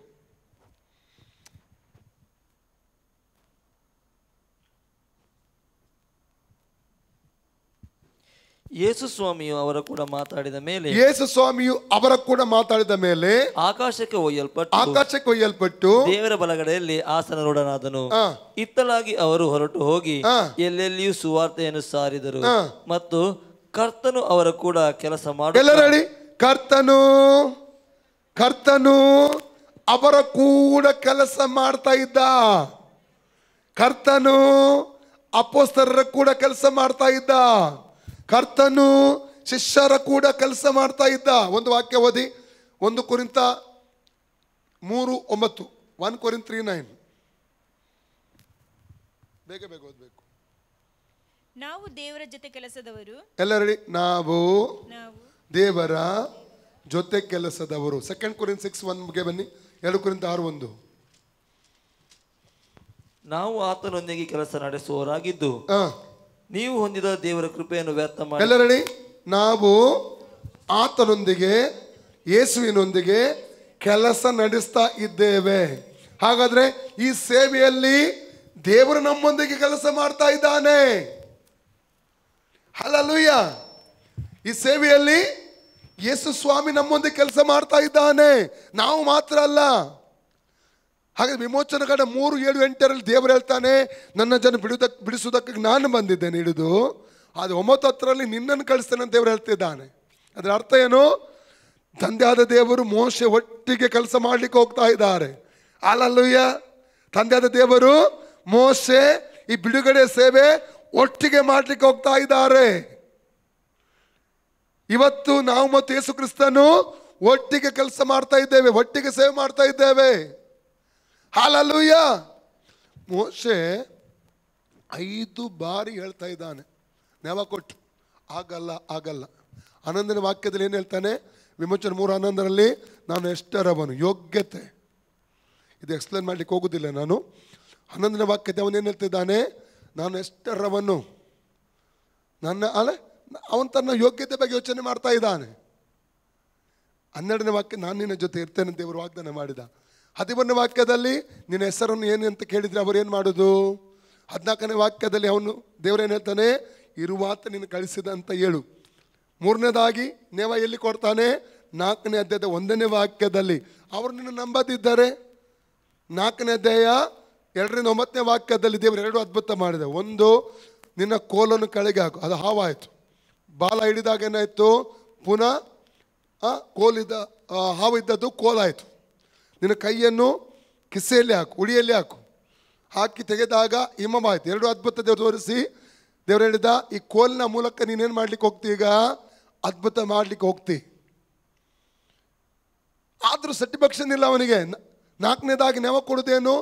ವಿಮೋಚನಕಾಂಡ 4-10ನೇ ವಾಕ್ಯದಲ್ಲಿ ನನ್ನ ನಾಲಿಗೆ ಮಂದ, ಮಾತಾಡಲಿಕ್ಕೆ ಬರಲ್ಲ. 11-12 ದೇವರು ಹೇಳ್ತಿದ್ದಾನೆ, ಒಬ್ಬನಿಗೆ ನಾಲಿಗೆ ಮಾತಾಡದಾಗೆ, ತೊದಲು ಕಿವಿಯಿಲ್ಲದಾಗೆ, ಬಾಯಿಲ್ಲದಾಗೆ ಮಾಡಿದ್ದು ಯಾರು? ನಾನಲ್ಲವೇ, ನಾನು ಉಪಯೋಗಿಸ್ತೇನೆ ನಿನ್ನನ್ನು. 5ನೇ ನೆವ ಏನು ಗೊತ್ತುಂಟ? ದೇವರಿಗೆ ನೇರವಾಗಿ ಆಲೋಚನೆ ಹೇಳ್ತಾನೆ ಅವನು. 4ನೇ 13ನೇ ವಾಕ್ಯ ಎಕ್ಸೋಡಸ್ 4:13 ಇದಕ್ಕಾಗಿ ದೇವರು ಬೇರೆ ಯಾರನ್ನು ನೇಮಿಸಿ ಅಪಾಯಿಂಟ್ ಮಾಡು. ಅದು ದೇವರು ಬೇಸರಗೊಂಡ. 14-17 ವಾಕ್ಯದಲ್ಲಿ ಅವನ ಅಣ್ಣನಾದ ಆರೋನನ್ನು ಅವನಿಗೆ ಸಾಕನೆ ಕೊಡುವುದು ನಾನು ನೋಡ್ತೇವೆ. ಆದರೆ 17ನೇ ವಾಕ್ಯ ಓದುವ, 17ನೇ ವಾಕ್ಯ ಮಾತ್ರ ಓದಿ. 4:17 ಎಕ್ಸೋಡಸ್ 4:17. ಇದಲ್ಲದೆ ಈ ಕೋಲನ್ನು ಕೈಯಲ್ಲಿ ತೆಗೆದುಕೊಂಡು ಹೋಗಬೇಕು, ಇದರಿಂದಲೇ ಆ ಮಹತ್ಕಾರ್ಯಗಳನ್ನು ಮಾಡುವೆ ಅಂದನು. ಆಮೇಲೆ ಮೋಶೆ ತನ್ನ ಮಾವನಾದ ಇತ್ರೋನನ ಬಳಿಗೆ ಹಿಂತಿರುಗಿ, ನೋಡಿ ಏನ್ ಮಾಡುವಿ? ಏನೋ ನೋಡುವಿ ಎಂಬುದಾಗಿ ಅವನಿಗೆ ಹೇಳಲು ಇತ್ರೋನ 17ಕ್ಕೆ ಬನ್ನಿ. 17. ಇದಲ್ಲದೆ ಈ ಕೋಲನ್ನು ಕೈಯಲ್ಲಿ ತೆಗೆದುಕೊಂಡು ಹೋಗಬೇಕು, ಇದರಿಂದಲೇ ಆ ಮಹತ್ ಕಾರ್ಯಗಳನ್ನು ಮಾಡುವಿ. ಯಾವ ಕೋಲು? ಈ ಕೋಲು. ಓಕೆ, ಈಗ 20ನೇ ವಾಕ್ಯ ಓದಿ, 20 words. ಮೋಶೆ ತನ್ನ ಹೆಂಡತಿಯನ್ನು ಮಕ್ಕಳನ್ನು ಕತ್ತೆಯ ಮೇಲೆ ಹತ್ತಿಸಿ ಕರೆದುಕೊಂಡು ಐಗುಪ್ತ ದೇಶಕ್ಕೆ ಹೊರಟು ಹೋದನು. ಅವನು ದೇವದಂಡವನ್ನು ಕೈಯಲ್ಲಿ, ಯಾವ ದಂಡ ಎಲ್ಲ ರೆಡಿ? ಸಾಧಾರಣ ಕೋಲು. ದೇವರು ಕಾರ್ಯಾಚರಣೆಗೆ ಇಳಿದಾಗ ಸಾಧಾರಣ ಕೋಲು ದೇವದಂಡವಾಯಿತು. ಪುನಃ ಹೇಳಿ, ದೇವರು ಕಾರ್ಯಾಚರಣೆಗೆ ಇಳಿದಾಗ ಸಾಧಾರಣ ಕೋಲು ದೇವದಂಡವಾಗಿ ಮಾರ್ಪಟ್ಟಿತ್ತು. ಈಗ ಈ ಕೋಲಿಗೆ ಸಾಧಾರಣ ಕೋಲ್ ಎಂಬುದಾಗಿ ಹೆಸರಲ್ಲ, ಈ ಕೋಲಿನ ಹೆಸರು ಏನಾಗಿದೆ? ದೇವದಂಡ. ಸಾಧಾರಣವಾದ ನೀನು ನಿನ್ನ ಜೀವಿತವನ್ನು ದೇವರಿಗೆ ಒಪ್ಪಿಸುವಾಗ, ಸಮರ್ಪಿಸುವಾಗ, ಸಾಧಾರಣವಾದಂಥ ನಿನ್ನ ಜೀವಿತವನ್ನು ದೇವರು ಅಸಾಧಾರಣ ಜೀವಿತವನ್ನಾಗಿ ಬದಲಾಯಿಸಲು ಶಕ್ತನು. ಹಲ್ಲೆಲೂಯಾ. ಹಾಗಾದ್ರೆ ಧರ್ಮೋಪದೇಶಗಳ 34ನೇ ಅಧ್ಯಾಯ 10, 11, 12 ವಾಕ್ಯದಲ್ಲಿ ಓದಿದೆವು. ಅನೇಕ ಮಹತ್ ಕಾರ್ಯಗಳನ್ನು ಆತನು ಮಾಡಿದ ಕೊನೆಯ 40 ವರ್ಷಗಳಲ್ಲಿ. ಈಗ ದೇವರು ಕಳಿಸುವಾಗ ಈಗ ಎಲ್ಲಿಗೆ ಹೋಗ್ತಾ ಇದ್ದಾನೆ? ಅವನು ಎಲ್ಲಿಗೆ ಹೋಗ್ತಾ ಇದ್ದಾನೆ? ಐಗುಪ್ತ ದೇಶಕ್ಕೆ ತನ್ನ ಅಣ್ಣನಾದ ಆರೋನನ ಜೊತೆಲಿ ಹೋಗ್ತಾ ಇದ್ದಾನೆ. ಏನಾಗಿ ಹೋಗ್ತಾ ಇದ್ದಾನೆ? ಒಂದು ಅಧಿಕಾರದೊಂದಿಗೆ ಹೋಗ್ತಾ ಇದ್ದಾನೆ. ದೇವರ ರೆಪ್ರೆಸೆಂಟೇಟಿವ್, ರಾಯಭಾರಿಯಾಗಿ ಹೋಗ್ತಾ ಇದ್ದಾನೆ. ಅಲ್ಲಲ್ಲಿಯ ಮಾತ್ರವಲ್ಲ, ವಿಮೋಚನಕಾಂಡ 7:1 ಹೇಳಿದ ಹಾಗೆ ಫರೋಹನಿಗೆ ದೇವರ ಸ್ಥಾನದಲ್ಲಿ ದೇವರಾಗಿ ಹೋಗ್ತಾ ಇದ್ದಾನೆ. ಯಾವುದಕ್ಕಾಗಿ? ದೇವ ಜನರನ್ನು ಬಿಡಿಸಿ ಹಾಲು ಜೇನು ಹರಿಯುವಂಥ ವಾಗ್ದತ್ತ ದೇಶಕ್ಕೆ ನಡೆಸುವುದಕ್ಕಾಗಿ ಹೋಗ್ತಾ ಇದ್ದಾನೆ. ಐಗುಪ್ತದಲ್ಲೂ ಆತನ ಮೂಲಕ ದೇವರು ಅದ್ಭುತಗಳನ್ನು ಮಾಡಿದ, ಸಮುದ್ರದ ಬಳಿಯಲ್ಲಿಯೂ ಅದ್ಭುತ ಮಾಡಿದ, 40 ವರ್ಷ ಅಡವೆಯಲ್ಲಿ ಅವಾಗ ಓದಿದಂಥ ವಾಕ್ಯದ ಪ್ರಕಾರವಾಗಿ ಎಲ್ಲಿ ಓದಿದ್ದೇವೆ ನಾವು? ಅಪೊಸ್ತಲಕತೆ 7:36 ವಾಕ್ಯದಲ್ಲಿ ಓದಿದ್ದೇವೆ ನಾವು. ಅಲ್ಲಲ್ಲಿ ಅದ್ಭುತಗಳನ್ನು ಮಾಡಿದ. ಅದು ಇನ್ನೊಂದು ವಿಷಯ, ಒಂದು ವಾಕ್ಯ ಓದುವ ನಾವು. ಅಪೊಸ್ತಲಕತೆ 7:35 ಓದಿ, 35-36 ಸೇರಿಸಿ ಓದಿ. ಅಲ್ಲಿ ಒಂದು ವಿಷಯ ನಿಮ್ಗೆ ಹೇಳಿಕ್ಕೆ ಇಷ್ಟಪಡ್ತೇನೆ ನಾನು. ಅವರು ಯಾವ ಮೋಶೆಯನ್ನು ನೋಡಿ, ಅವರು ಯಾವ ಮೋಶೆಯನ್ನು ನಿನ್ನನ್ನು ಅಧಿಕಾರಿಯನ್ನಾಗಿಯೂ ನ್ಯಾಯಾಧಿಪತಿಯನ್ನಾಗಿಯೂ ಇಟ್ಟವರು ಯಾರೆಂದು ಹೇಳಿ ಬೇಡವೆಂದರು ಅವನನ್ನೇ ಅವನನ್ನೆಲ್ಲರಡಿ ತಿರಸ್ಕರಿಸಿದಂತ ನಿನ್ನನ್ನು ಜನರು ತಿರಸ್ಕರಿಸಿದ ನಿನ್ನನ್ನು ದೇವರು ಅದೇ ಸ್ಥಾನದಲ್ಲಿ ನಿಲ್ಲಿಸಿ ಜನರು ಸ್ವೀಕಾರ ಮಾಡುವ ಹಾಗೆ ಮಾಡ್ತಾನೆ. ವ್ಯತ್ಯಾಸ ಗೊತ್ತಾಯ್ತಾ? ಕಂಟಿನ್ಯೂ ಮಾಡಿ, ಕಂಪ್ಲೀಟ್ ಮಾಡಿ ಆ ವಾಕ್ಯ. ಯಾರೆಂದು ಹೇಳಿ ಬೇಡವೆಂದರು ಅವನನ್ನೇ ದೇವರು ಪೊದೆಯಲ್ಲಿ ಕಾಣಿಸಿಕೊಂಡ ದೂತನ ಕೈಯಿಂದ ಅಧಿಕಾರಿಯನ್ನಾಗಿಯೂ ಬಿಡುಗಡೆ ಮಾಡುವವನನ್ನಾಗಿಯೂ ನೇಮಿಸಿ. ಹಲ್ಲೆಲೂಯಾ. ಒಂದು ಸಮಯ ನಿನ್ನನ್ನು ಅಲಕ್ಷ್ಯವಾಗಿ ಜನರು ಕಾಣಬಹುದು. 36ನೇ ವಾಕ್ಯಕ್ಕೆ ಬರಬೇಕು. ಅಲಕ್ಷ್ಯವಾಗಿ ಕಾಣಬಹುದು, ಕೇವಲವಾಗಿ ಕಾಣಬಹುದು, ನಿಮ್ಮ ಕುರಿತಾಗಿ ತಮಾಷೆ ಮಾತಾಡಬಹುದು, ಗೇಲಿ ಮಾತಾಡಬಹುದು. ಇವನೇನು ಸೇವ್ ಮಾಡ್ತಾನೆ, ಇವನೇನು ಮಾಡ್ತಾನೆ, ಇವಳೇನು ಮಾಡ್ತಾಳೆ, ನಿನ್ನ ಸ್ಥಿತಿಗತಿ ಬಗ್ಗೆ ಮಾತಾಡಬಹುದು. ಆದರೆ ಅವ್ರಿಗೆ ಗೊತ್ತಿಲ್ಲ ನಿಮ್ಮನ್ನು ನಡೆಸುವ ದೇವರಿದ್ದಾನೆಂಬುದಾಗಿ ಅವ್ರಿಗೆ ಗೊತ್ತಿಲ್ಲ. ಆ ದೇವರು ನಿಮ್ಮ ಜೀವಿತವನ್ನೇ ಬದಲಾಯಿಸಿ ಅದೇ ವ್ಯಕ್ತಿಗಳಿಗೆ ಒಂದು ಸಮಯ ಬಂದಾಗ ಅವರ ಬಿಡುಗಡೆಗಾಗಿ ನಿಮ್ಮನ್ನು ಉಪಯೋಗಿಸುತ್ತಾನೆ. ಹಲ್ಲೆಲೂಯಾ. ಇದಕ್ಕೆ ಕಾರಣ ಸೀಕ್ರೆಟ್ ಏನು, ರಹಸ್ಯ ಏನು? ಇದರದ್ದು ರಹಸ್ಯ ಏನು? ವಿಮೋಚನ ಕಾಂಡ 33:7-11 ವಾಕ್ಯ ಓದಿ. ಎಕ್ಸೋಡಸ್ ಚಾಪ್ಟರ್ 33 7-11 ವಾಕ್ಯ. ವಿಮೋಚನ 33:7-11. ಮೋಶೆ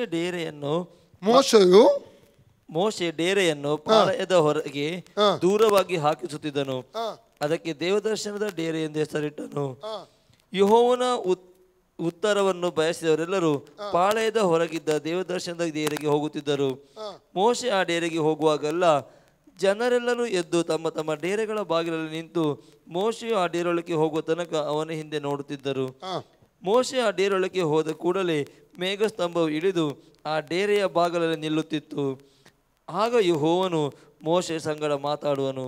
ಎಲ್ಲರಣಿ ಆ ಡೇರೆ ಮೋಶೆಯ ರಹಸ್ಯ ಸ್ಥಳ. ಪುನಃ ಹೇಳಿ, ಆ ಡೇರೆಯು ದೇವರೊಂದಿಗೆ ಕಳೆಯುವಂಥ ಮೋಶೆಯ ರಹಸ್ಯ ಸ್ಥಳ. ಹೆಚ್ಚಿಗೆ ಅರ್ಥ ಆಯ್ತು? ಸೀಕ್ರೆಟ್ ಪ್ಲೇಸ್ ಆ ಡೇರೆ ಆಗಿದೆ. ಮೋಶೆ ಡೇರೆಗೆ ಪ್ರವೇಶಿಸುವಾಗಲೇ ಯೆಹೋವ ದೇವರ ಸಾನ್ನಿಧ್ಯದಲ್ಲಿ ಇಳಿದು ಬರ್ತಾ ಇತ್ತು. ಹಾಗೆ ಗೊತ್ತುಂಟಾ? ಮೋಶೆಯೊಂದಿಗೆ ಮಾತನಾಡೋದಕ್ಕೋಸ್ಕರ, ಮೋಶೆಗೆ ಗೈಡ್ ಮಾಡುವುದಕ್ಕೋಸ್ಕರ, ಮೋಶೆಗೆ ಮಾರ್ಗದರ್ಶನ ಮಾಡುವುದಕ್ಕಾಗಿ, ಮೋಶೆಗೆ ಸಲಹೆ ಕೊಡುವುದಕ್ಕೋಸ್ಕರ, ಮೋಶೆಯನ್ನು ಇನ್ನೂ ಅಧಿಕವಾಗಿ ಬಲಪಡಿಸುವುದಕ್ಕೋಸ್ಕರ. ಹಲ್ಲೆಲೂಯಾ. ಇನ್ನೊಂದು ವಾಕ್ಯ, ವಿಮೋಚನ ಕಾಂಡ 24:12-18. Exodus chapter 24:12-18.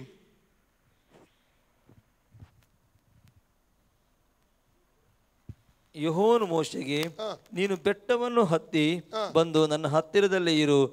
ನೀನು ಆ ಧರ್ಮಶಾಸ್ತ್ರ ಎಲ್ಲಿ? ಬೆಟ್ಟವನ್ನು ಹತ್ತಿ. ಬೆಟ್ಟ ಮೋಶೆಯ ಸೀಕ್ರೆಟ್ ಪ್ಲೇಸ್, ರಹಸ್ಯ ಸ್ಥಳ, ರಹಸ್ಯ ಕೋಣೆ. ದೇವರೊಂದಿಗೆ ಏಕಾಂತವಾಗಿ ಮುಖಾಮುಖಿಯಾಗಿ ಕಳೆಯುವಂತ ಒಂದು ಸ್ಥಳ, ಬಲ ಹೊಂದುವ ಸ್ಥಳ. ಹಲ್ಲೆಲೂಯಾ. ಮೋಶೆ ಬಲ ಹೊಂದುವ ಸ್ಥಳ ಯಾವುದಾಗಿದೆ? ಈಗ ಬೆಟ್ಟ, ಡೇರೆ ಬೆಟ್ಟ. ಎಲ್ಲ ರೆಡಿ? ಡೇರೆ ಬೆಟ್ಟ, ಡೇರೆ ಬೆಟ್ಟ. ಹಲ್ಲೆಲೂಯಾ. ಇನ್ನು ಅನೇಕ ವಾಕ್ಯ ಓದ್ಬೋದು, ಸಮಯ ಇಲ್ಲ, ಮುಂದೆ ಓದಿ. ವಿಮೋಚನಗಳ 34ನೇ ವಾಕ್ಯಕ್ಕೆ ಅಧ್ಯಾಯಕ್ಕೆ ಬನ್ನಿ. ಎಕ್ಸೋಡಸ್ 34:1-7. 1-7. ಎಕ್ಸೋಡಸ್ 34:1-7. ಯೆಹೋವನು ಮೋಶೆಗೆ, ನೀನು ಮೊದಲಿನ ಕಲ್ಲಿನ ಹಲಿಗೆಗಳಂತೆ ಇನ್ನು 2 ಕಲ್ಲಿನ ಹಲಿಗೆಗಳನ್ನು ಸಿದ್ಧಪಡಿಸಿಕೋ.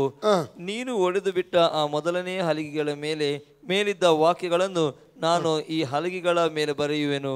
ಬೆಳಿಗ್ಗೆ ನೀನು ಸಿದ್ಧವಾಗಿದ್ದು ಸೀನಾಯಿ ಬೆಟ್ಟವನ್ನು ಹತ್ತಿ. ಆಮೆನ್. ಬೆಟ್ಟ, ಸೀನಾಯಿ ಬೆಟ್ಟ. ಹಲ್ಲೆಲೂಯಾ. ಮೋಶೆ ಸೀಕ್ರೆಟ್ ಪ್ಲೇಸ್, ದೇವರೊಟ್ಟಿಗೆ ಮಾತಾಡುವಂತ ಸ್ಥಳ, ಬಲ ಹೊಂದುವ ಸ್ಥಳ, ಅಭಿಷೇಕ ತುಂಬುವಂತ ಸ್ಥಳ, ಶಕ್ತಿ ಹೊಂದುವ ಸ್ಥಳ ಸೀನಾಯಿ ಬೆಟ್ಟ. ಏನಾಯ್ತು ಪರಿಣಾಮ? ಅದ ಪರಿಣಾಮ ಏನಾಯ್ತು? 34ನೇ ಅಧ್ಯಾಯ 29ನೇ ವಾಕ್ಯ ಓದಿ. 28 ಸೇರಿಸಿ ಓದಿ. 28 29 ಸೇರಿಸಿ ಓದಿ. ಮೋಶೆ ಆ ಬೆಟ್ಟದಲ್ಲಿ ಯೆಹೋವನ ಸನ್ನಿಧಿಯಲ್ಲಿ ಹಗಲಿರುಳು 40 ದಿನ ಇದ್ದನು. ಅವನು ಏನು ಊಟ ಮಾಡಲಿಲ್ಲ, ಏನು ಕುಡಿಯಲಿಲ್ಲ. ಆತನು ನಿಬಂಧನದ ವಾಕ್ಯಗಳನ್ನು, ಅಂದರೆ 10 ಆಜ್ಞೆಗಳನ್ನು ಆ ಕಲ್ಲಿನ ಹಲಿಗೆಗಳ ಮೇಲೆ ಬರೆದನು. ಮೋಶೆ ಆಜ್ಞಾಶಾಸನಗಳಾದ ಆ 2 ಕಲ್ಲಿನ ಹಲಿಗೆಗಳನ್ನು ಕೈಯಲ್ಲಿ ಹಿಡಿದುಕೊಂಡು ಸೀನಾಯಿ ಬೆಟ್ಟದಿಂದ ಇಳಿದು ಬಂದಾಗ ಅವನು ಯೆಹೋವನ ಸಂಗಡ ಸಂಭಾಷಿಸಿದ್ದರಿಂದ ಅವನ ಮುಖವು ಪ್ರಕಾಶ. ಎಲ್ಲರಡಿ, ಮೋಶೆ ಸೀನಾಯಿ ಬೆಟ್ಟದಿಂದ ಇಳಿದು ಬಂದಾಗ ಅವನು ಯೆಹೋವನ ಸಂಗಡ ಸಂಭಾಷಿಸಿದ್ದರಿಂದ ಅವನ ಮುಖವು ಪ್ರಕಾಶಮಾನವಾಗಿತ್ತು. ಸೀಕ್ರೆಟ್, ನಿಮ್ಮ ಮುಖ ಪ್ರಕಾಶಮಾನವಾಗಿರ್ಬೇಕಾ? ನಿಮ್ಮ ಮುಖ ಹೊಳೆಯಬೇಕಾ? ದೇವರು ಯೇಸು ಮೆಟ್ಟಿಗೆ ಮಾತನಾಡಲಿಕ್ಕೆ ಇವತ್ತಿನ ಆರಂಭ ಮಾಡ್ರಿ. ರೇಮಕ ಶೇಖರೆ ಬಲತೋ ರೋಕೋ, ಆತನ ಮುಖ ನೋಡ್ಲಿಕ್ಕೆ ನೀವು ಪ್ರಾರಂಭ ಮಾಡ್ರಿ. ಹೆಚ್ಚು ಸಮಯ ಆತನ ಮುಖ ನೋಡುತ್ತಾ ಪ್ರಾರ್ಥನೆಯಲ್ಲಿ ಕಳೀಲಿಕ್ಕೆ ಸಿದ್ಧವಾಗಬೇಕು. ಹಲ್ಲೆಲೂಯಾ. ಅದು ಅವನಿಗೆ ತಿಳಿದಿರಲಿಲ್ಲ. ಅವನ ಮುಖ ಪ್ರಕಾಶನವಾನದ್ದು ಅವನಿಗೆ 35 ವರ್ಷಸ್ ಓದಿ. 35 ವರ್ಷಸ್ 35 ಅದೇ ಅಧ್ಯಾಯದಲ್ಲಿ 34 35 ಎಕ್ಸೋಡಸ್ 34 35. ಮೋಶೆಯ ಮುಖವು ಪ್ರಕಾಶಮಾನವಾಗಿರುವುದನ್ನು ಇಸ್ರಾಯೇಲ್ಯರು ನೋಡುತ್ತಿದ್ದರು. ಆದ ಕಾರಣ ಅವನು ಯೆಹೋವನ ಸಂಗಡ ಮಾತಾಡುವುದಕ್ಕೆ ಹೋಗುವವರೆಗೆ ತನ್ನ ಮುಖದ ಮೇಲೆ ಆ ಮುಸುಕನ್ನು ತಿರುಗಿ ಹಾಕಿಕೊಂಡಿರುವನು. ಆಮೆನ್. ನೋಡಿ, ಹಾಗಾದ್ರೆ ಮೋಶೆಯ ಮುಖ ಪ್ರಕಾಶಮಾನವಾಗಿರುವುದನ್ನು ಇಸ್ರಾಯೇಲ್ಯರು ನೋಡುತ್ತಿದ್ದ. ಇದರ ಸೀಕ್ರೆಟ್ ಏನು ಗೊತ್ತುಂಟಾ? ಡೇರೆ ಬೆಟ್ಟ, ಸೀನಾಯಿ ಬೆಟ್ಟ. ಎಲ್ಲ ರೆಡಿ? ಮೋಶೆಯ ಮುಖದ ಪ್ರಕಾಶದ ಸೀಕ್ರೆಟ್ ಎಲ್ಲ ರೆಡಿ? ಮೋಶೆಯ ಮುಖದ ಪ್ರಕಾಶದ ರಹಸ್ಯ ಡೇರೆ ಬೆಟ್ಟ, ಸೀನಾಯಿ ಬೆಟ್ಟ. ಪುನಃ ಹೇಳಿ, ಡೇರೆ ಬೆಟ್ಟ, ಸೀನಾಯಿ ಬೆಟ್ಟ. ಹಲ್ಲೆಲೂಯಾ. ನೋಡಿ, 2 ಪೂರ್ವಕಾಲ 20ನೇ ಅಧ್ಯಾಯ 1ರಿಂದ 3 ವಾಕ್ಯ, 2 ಕ್ರಾನಿಕಲ್ಸ್ 21-3 ವಾಕ್ಯ ಓದಿದ್ರೆ 3 ಜನಾಂಗಗಳು ಯೋಷಾಫಾಟ ಎದುರಾಗಿ ಬಂದಾಗ, ಅವನಿಗೆ ನ್ಯೂಸ್ ಬಂದಾಗ ಎದರಿದ, ದೇವರನ್ನು ಆಶ್ರಯಿಸಿಕೊಳ್ಳುವುದಕ್ಕೆ 1 ದಿವಸದ ಉಪವಾಸ ಘೋಷಣೆ ಮಾಡಿದ. ಯಹೂದರೆಲ್ಲರೂ ಒಂದೇ ಸ್ಥಳದಲ್ಲಿ ನಿಂತು ಅವರು ಕೂಡಿ ಒಟ್ಟಾಗಿ ಉಪವಾಸ ಮಾಡಿ ಪ್ರಾರ್ಥಿಸ್ತಾ ಇದ್ದಾರೆ. ಒಂದೇ ಒಂದು ವಾಕ್ಯ ನಿಮಗೋಸ್ಕರ ಓದ್ತೇನೆ, ನಾವು ಓದ್ಲಿಕ್ಕೆ ಹೇಳ್ತೇನೆ. 2 ಅರಸು 2 ಪೂರ್ವಕಾಲ 20-15ನೇ ವಾಕ್ಯ ಮಾತ್ರ ಓದಿ. 14-15 ಸೇರಿಸಿ ಓದಿ. ಆಗ ಆ ಸಮೂಹದೊಳಗೆ ಆಸಾಫನ ವಂಶದವರಾದ ಲೇವಿಯನು ಮತ್ತನ್ಯಗೆ ಹುಟ್ಟಿದ 11, 12, 13 ವಾಕ್ಯ ಓದಿ. ಈಗ ಅವರು ಉಪಕಾರಕ್ಕೆ ಅಪಕಾರ ಮಾಡಿ ನೀನು ನಮಗೆ ಅನುಗ್ರಹಿಸಿದ ಸ್ವಾಸ್ಥ್ಯದೊಳಗಿಂದ ನಮ್ಮನ್ನು ಹೊರಡಿಸೋದಕ್ಕೋಸ್ಕರ ನಮ್ಮ ಮೇಲೆ ಯುದ್ಧಕ್ಕೆ ಬಂದಿರುತ್ತಾರೆ. ನಮ್ಮ ದೇವರೇ, ಅವರನ್ನು ದಂಡಿಸದೆ ಬಿಡುವಿಯೋ? ನಮ್ಮ ಮೇಲೆ ಬಂದ ಈ ಮಹಾ ಸಮೂಹದ ಮುಂದೆ ನಿಲ್ಲುವುದಕ್ಕೆ ನಮ್ಮಲ್ಲಿ ಬಲವಿಲ್ಲ. ಏನು ಮಾಡಬೇಕೆಂಬುದು ತಿಳಿಯದು. ನಮ್ಮ ಕಣ್ಣುಗಳು ನಿನ್ನನ್ನೇ ನೋಡುತ್ತವೆ ಎಂದು ಪ್ರಾರ್ಥಿಸಿದನು. ಕೀರ್ತನೆ 35 Psalms 34:5 ಏನ್ ಹೇಳ್ತದೆ? ಆತನತ್ತ ನೋಡಿದ ಮುಖವು ಲಜ್ಜೆಯಿಂದ ಕೆಡುವುದಿಲ್ಲ, ಅದು ಪ್ರಕಾಶವಾಗಿರುತ್ತದೆ. ಮುಖ ಪ್ರಕಾಶಿಸಬೇಕಾ? ಸಮ್ಮುಖದಲ್ಲಿ ಸಮಯ ಕಳಿ, ದೇವರ ಸಮ್ಮುಖದಲ್ಲಿ ಸಮಯ ಕಳೀರಿ. ಹಾಲೆಲೂಯಾ. ಇವತ್ತಿನಿಂದ ಒಂದು ತೀರ್ಮಾನ ತಗೋಬೇಕು. ನಾನು ಹೆಚ್ಚು ಪ್ರಾರ್ಥನೆ ಮಾಡ್ತೇನೆ, ಹೆಚ್ಚು ಸಮಯ ಯೇಸಪ್ಪನ ಪಾದಬುಡದಲ್ಲಿ ಕಡಿತೇನೆ ಎಂಬ ತೀರ್ಮಾನ ಎಲ್ಲ ಎದ್ದು ನಿಂತುಕೊಳ್ಳಿ. ನಮ್ಮನೆ ಒಪ್ಪಿಸಿ ಕೊಡೋಣ. ಒಪ್ಪಿಸಿ ಕೊಟ್ಟವರಿಗಾಗಿ ದೇವರಿಗೆ ಸ್ತೋತ್ರ. ತೀರ್ಮಾನ ತೆಗೆದುಕೊಂಡವರಿಗಾಗಿ ದೇವರಿಗೆ ಸ್ತೋತ್ರ. ರಕಲ ಮಕ ಶಕರ ಮಂದರಿ ಲಬ್ರಾಂತ ಸೊಂದೊಲಿಬ ತರಬ ರೇಕೆ ರಿಬ. ಅಪ್ಪ, ಈ ಒಪ್ಪಿಸಿಕೊಟ್ಟಂತ ಎಲ್ಲ ಇಲ್ಲಿರುವಂಥ ದೇವಜನರಿಗಾಗಿ, ಆನ್ಲೈನ್ನಲ್ಲಿ ವಾಕ್ಯ ಕೇಳುವಂಥ ದೇವಜನರಿಗಾಗಿ ಸ್ತೋತ್ರಪ್ಪ. ಒಂದು ಪ್ರಾರ್ಥನೆ ಅಭಿಷೇಕವನ್ನು ಒಬ್ಬೊಬ್ಬರ ಮೇಲೆ ಸುರಿಸಬೇಕೆಂಬುದಾಗಿ ಕೇಳ್ಕೋತಾನೆ. ಗಂಟೆಗಟ್ಟಲೆ ಪ್ರಾರ್ಥಿಸಬೇಕು, ಗಂಟೆಗಟ್ಟಲೆ ಅನ್ಯ ಭಾಷೆ ಮಾತಾಡಬೇಕು, ಗಂಟೆಗಟ್ಟಲೆ ಆರಾಧನೆ ಮಾಡಬೇಕು, ಗಂಟೆಗಟ್ಟಲೆ ನೀವು ವಾಕ್ಯ ಓದಿ ಧ್ಯಾನಿಸಬೇಕು. ಆ ರೀತಿಯ ಒಂದು ಅಭಿಷೇಕವನ್ನು ಒಬ್ಬೊಬ್ಬರ ಮೇಲೆ ಸುರಿಸಬೇಕೆಂಬುದಾಗಿ ನಿನ್ನಲ್ಲಿ ಕರ್ತನೆ ಕೇಳ್ಕೊಡ್ತಾನೆ ಅಪ್ಪ. ಒಂದು ಅಸಾಧಾರಣ ಬಲವನ್ನು ನಿನ್ನ ಸಮ್ಮುಖದಲ್ಲಿ ಸಮಯ ಕಳೆದರ ಮೂಲಕ ಹೊಂದಿಕೊಳ್ಳುವ ಹಾಗೆ ಒಬ್ಬೊಬ್ಬರಿಗೆ ಸಹಾಯ ಮಾಡಬೇಕೆಂಬುದಾಗಿ ಕರ್ತನೆ ಕೇಳ್ಕೊಳ್ತಾನೆ. ಸೋತವನಿಗೆ ಬಹುಬಲವನ್ನು ಕೊಡುವಂತ ದೇವರು ನೀನು ಆಗಿರುವುದಕ್ಕಾಗಿ ಸ್ತೋತ್ರಪ್ಪ. ರಕಲ ಮಕ ಸೆಕೆರಿ ಅಂದಲ ರಬ್ರಕ ಸೋತೋರಿಕ ತರಬ. ನಾವು ಇಂಡಿವಿಜುವಲ್ ಆಗಿ, ವೈಯಕ್ತಿಕವಾಗಿ ನಿನ್ನ ಸಮ್ಮುಖದ ಸಮಯ ಕಳೆಯುವಾಗೆ ನಮ್ಮನ್ನೆಲ್ಲ ಬಲಪಡಿಸಬೇಕು ಕರ್ತನೆ ಕೇಳ್ಕೊಡ್ತಾ ಇದ್ದೇನೆಪ್ಪ. ಪ್ರಾರ್ಥಿಸದಂತೆ, ದೇವಜನರು ಪ್ರಾರ್ಥಿಸದಂತೆ, ಪ್ರಾರ್ಥನೆಯಲ್ಲಿ ಬೆಳೆಯದಂತೆ ಅಡ್ಡಿಪಡಿಸುವಂತ ಎಲ್ಲ ದುರಾತ್ಮನ ಕಾರ್ಯಗಳನ್ನು ಯೇಸು ನಾಮದಲ್ಲಿ ಬಂಧಿಸ್ತಾ ಇದ್ದಾನೆ. ಎಲ್ಲ ಆಲಸ್ಯಗಳು, ಎಲ್ಲ ಆಯಾಸಗಳು, ಎಲ್ಲ ನಿರಾಶೆಗಳು, ಎಲ್ಲ ಕುಗ್ಗಿಸುವಿಕೆಗಳನ್ನು ಯೇಸು ನಾಮದಲ್ಲಿ ಗದರಿಸ್ತಾ ಇದ್ದಾನೆ. ಎಲ್ಲ ನಿದ್ರೆ ತರುವಂತ ಎಲ್ಲ ಹೋರಾಟಗಳನ್ನು ಯೇಸು ನಾಮದಲ್ಲಿ ಗದರಿಸ್ತಾ ಇದ್ದಾನೆ. ರಕ ಶಕರ ಮಾನತು ರೇಬೇಕೆ ಸೆತ್ತರಿಕ ತರಬ ಶೇಬ್ರೆಂದ ಲೆಬ್ರೆಂದ ಲೋಕೋ. ಓ ಅನ್ಯ ಭಾಷೆ ಎಲ್ಲ ಅನ್ಯ ಭಾಷೆ ಮಾತಾಡಿ. ರಬ ರಬ ರಬ ರಬ ಶಕರ್ ರಬ ರಬ ಓರಿ ಮಕ ಸಂದಲೆ ಲಿಬಕ ಸಂದಲೆ ರಕಲ್ ಮಕ ಸಂದು ರಬ ಪ್ರಾಯರ್ ಮಾಡಿ ಅನ್ಯ ಭಾಷೆ ಪ್ರಾರ್ಥಿಸ್ರಿ. ಅನ್ಯ ಭಾಷೆ ಪ್ರಾರ್ಥಿಸಿ. ಓ ರಿ ಬಾಬಾ ಬಾಬಾ ರೀ ಬಾಬಾ ಬಾ. ನೀವು ಪ್ರಾರ್ಥಿಸಬೇಕು, ಬಾಯಿ ಬಿಟ್ಟು ಪ್ರಾರ್ಥಿಸಿ. ಏಸಪ್ಪ, ನನಗೆ ಪ್ರಾರ್ಥನೆ ಮಾಡಲಿಕ್ಕೆ ಆಸೆ ಇದೆ, ಪ್ರಾರ್ಥನೆ ಮಾಡಲಿಕ್ಕೆ ಬಯಕೆ ಇದೆ, ಆದರೆ ಶರೀರ ಬಿಡ್ತಾ ಇಲ್ಲ, ಅಲ್ಲ ಕೆಲವು ತಡೆಗಳು ಕಡೆಯಿಂದಾಗಿ ಆಗ್ತಾ ಇಲ್ಲ. ನನ್ನನ್ನು ಬಲಪಡಿಸು. ಫಿಲಿಪ್ಪಿ 4:13 ಪೌಲನು ಹೇಳ್ತಾನೆ, ನನ್ನನ್ನು ಬಲಪಡಿಸು ಆತ ನಿಲ್ಲಿದುಕೊಂಡು ನಾನೆಲ್ಲವನ್ನು ಮಾಡಲು ಶಕ್ತನು. ಮೋಶನ ಉಪಯೋಗಿಸಿದ ಹಾಗೆ ನನ್ನನ್ನು ಉಪಯೋಗಿಸಬಹುದಾಗಿ ಕೇಳ್ಕೊಳ್ರಿ. ಕರ್ತನೆ ನನ್ನನ್ನು ಪ್ರಾರ್ಥನಾ ವೀರನನ್ನಾಗಿ ಮಾರ್ಪಡಿಸಬಹುದಾಗಿ ಪ್ರಾರ್ಥಿಸಿ. ಪ್ರಾರ್ಥಿಸಿ. ನಿಮ್ಮದು ಏನು ಅಡ್ಡಿ, ನಿಮ್ಮದು ಏನು ಸಮಸ್ಯೆ ಏಸಪ್ಪನೊಟ್ಟಿಗೆ ಹೇಳ್ಕೊಳ್ಳಿ. ಪ್ರಾರ್ಥನೆ ಅಭಿಷೇಕ ಹಿಡಿಯಲಿ. ಒಬ್ಬೊಬ್ಬರ ಮೇಲೆ ಪ್ರಾರ್ಥನಾ ಅಭಿಷೇಕ ಹಿಡಿಯಲಿ. ಪ್ರಾರ್ಥನೆಗೆ ವಿರುದ್ಧವಾಗಿ ನಿಂತಿರುವ ಎಲ್ಲ ತಡೆಗಳು ಹೊಡೆದು ಹೋಗಲಿ, ಅಡ್ಡಿಗಳು ಹೊಡೆದು ಹೋಗಲಿ. ಯೇಸು ನಾಮದಲ್ಲಿ ಪ್ರಾರ್ಥನಾ ವೀರರಾಗಿ ಎದ್ದೇಳುವಂತೆ ಒಬ್ಬೊಬ್ಬರಿಗೆ ಸಹಾಯ ಮಾಡಬೇಕೆಂಬುದಾಗಿ ಕರ್ತನೆ ಕೇಳಿಕೊಡ್ತಾ ಇದ್ದೇನೆಪ್ಪ. ರಕಲಮಕ ಸಕರಂದ ಅರಬಂದೆ ಹಸ್ಮಲೆಕೋ ಲೆಬೇತೋ ಲಬ್ರಕೋ ರೇಕೇರಿ ಮಗ ಸಂದು. Yes, name of Jesus.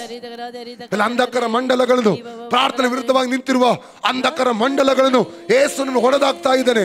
ದೇವಜನ ಆತ್ಮಿಕವಾಗಿ ಬೆಳೆದ ಹಾಗೆ, ದೇವಜನ ಪ್ರಾರ್ಥನೆಯಲ್ಲಿ ಬೆಳೆದ ಹಾಗೆ ಅಡ್ಡಿಯಾಗಿ ನಿಂತಿರುವ ಸೈತಾನಿಕ ಬಲಗಳನ್ನು ಯೇಸು ನಾಮದಲ್ಲಿ ಹೊಡೆದಾಗ್ತಾ ಇದ್ದಾನೆ. Name of Jesus.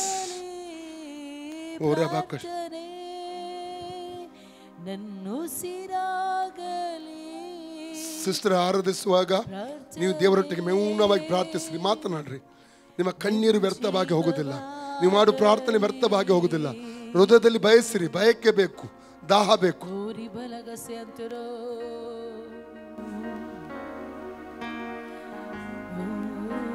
ದೇವರೇ, ನಿಮ್ಮನ್ನು ಆರಾಧಿಸುತ್ತೇವೆ ರಾಜನೇ. ಪ್ರಾರ್ಥನೆ ನನ್ನುಸಿರಾಗಲಿ, ಪ್ರಾರ್ಥನೆ ನನ್ನ ಜೀವವಾಗಲಿ, ಪ್ರಾರ್ಥನೆ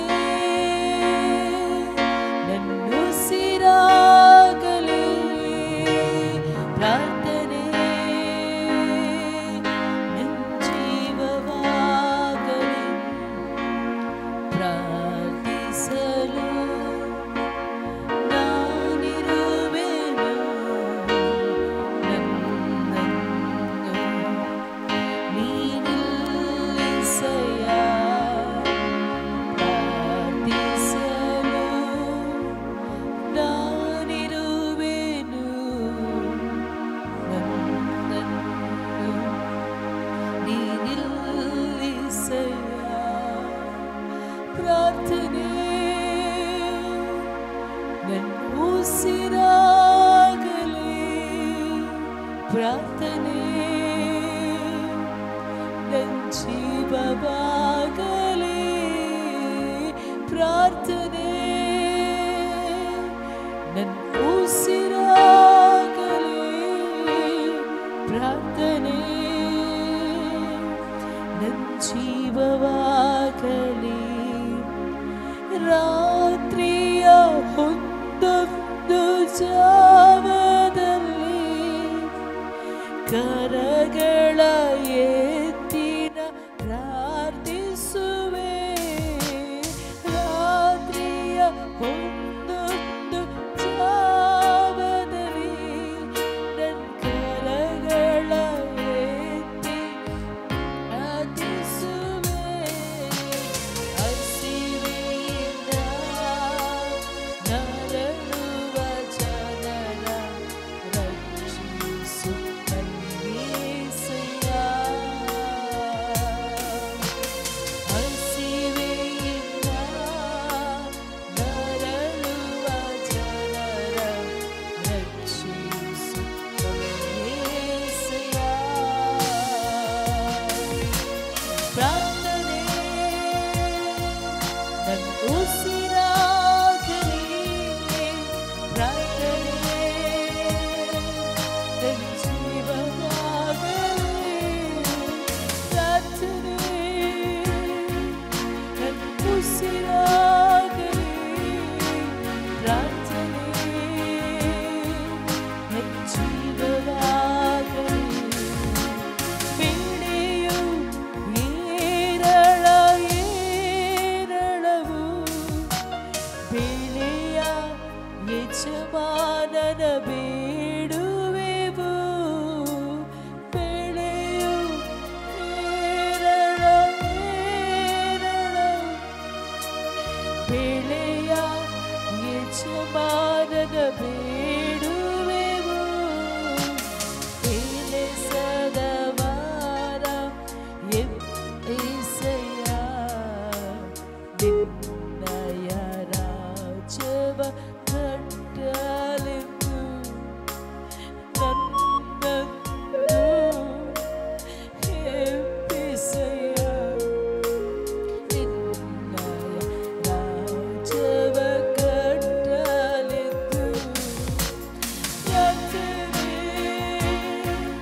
ನನ್ನ ಉಸಿರಾಗಲಿ ಪ್ರಾರ್ಥನೆ, ನನ್ನ ಜೀವವಾಗಲಿ ಪ್ರಾರ್ಥನೆ, ನನ್ನ ಉಸಿರಾಗಲಿ ಪ್ರಾರ್ಥನೆ, ನನ್ನ ಜೀವವಾಗಲಿ. ಶಿರಸ್ಸು ಜಲವಾಗಿ ಮಾರ್ಪಡಲಿ, ಕಣ್ಣುಗಳು ಕಣ್ಣೀರಿನ ಬುಗ್ಗೆಯಾಗಲಿ. ಶಿರಸ್ಸು ಬಲವಾಗಿ ಮಾರ್ಪಡಲಿ, ಕಣ್ಣುಗಳು ಕಣ್ಣೀರಿನ ಬುಗ್ಗೆಯಾಗಲಿ. ನರಕಕ್ಕೆ ಹೋಗುವ ಜನರ ರಕ್ಷಿಸು ಕನ್ಯೇಸಯ್ಯ.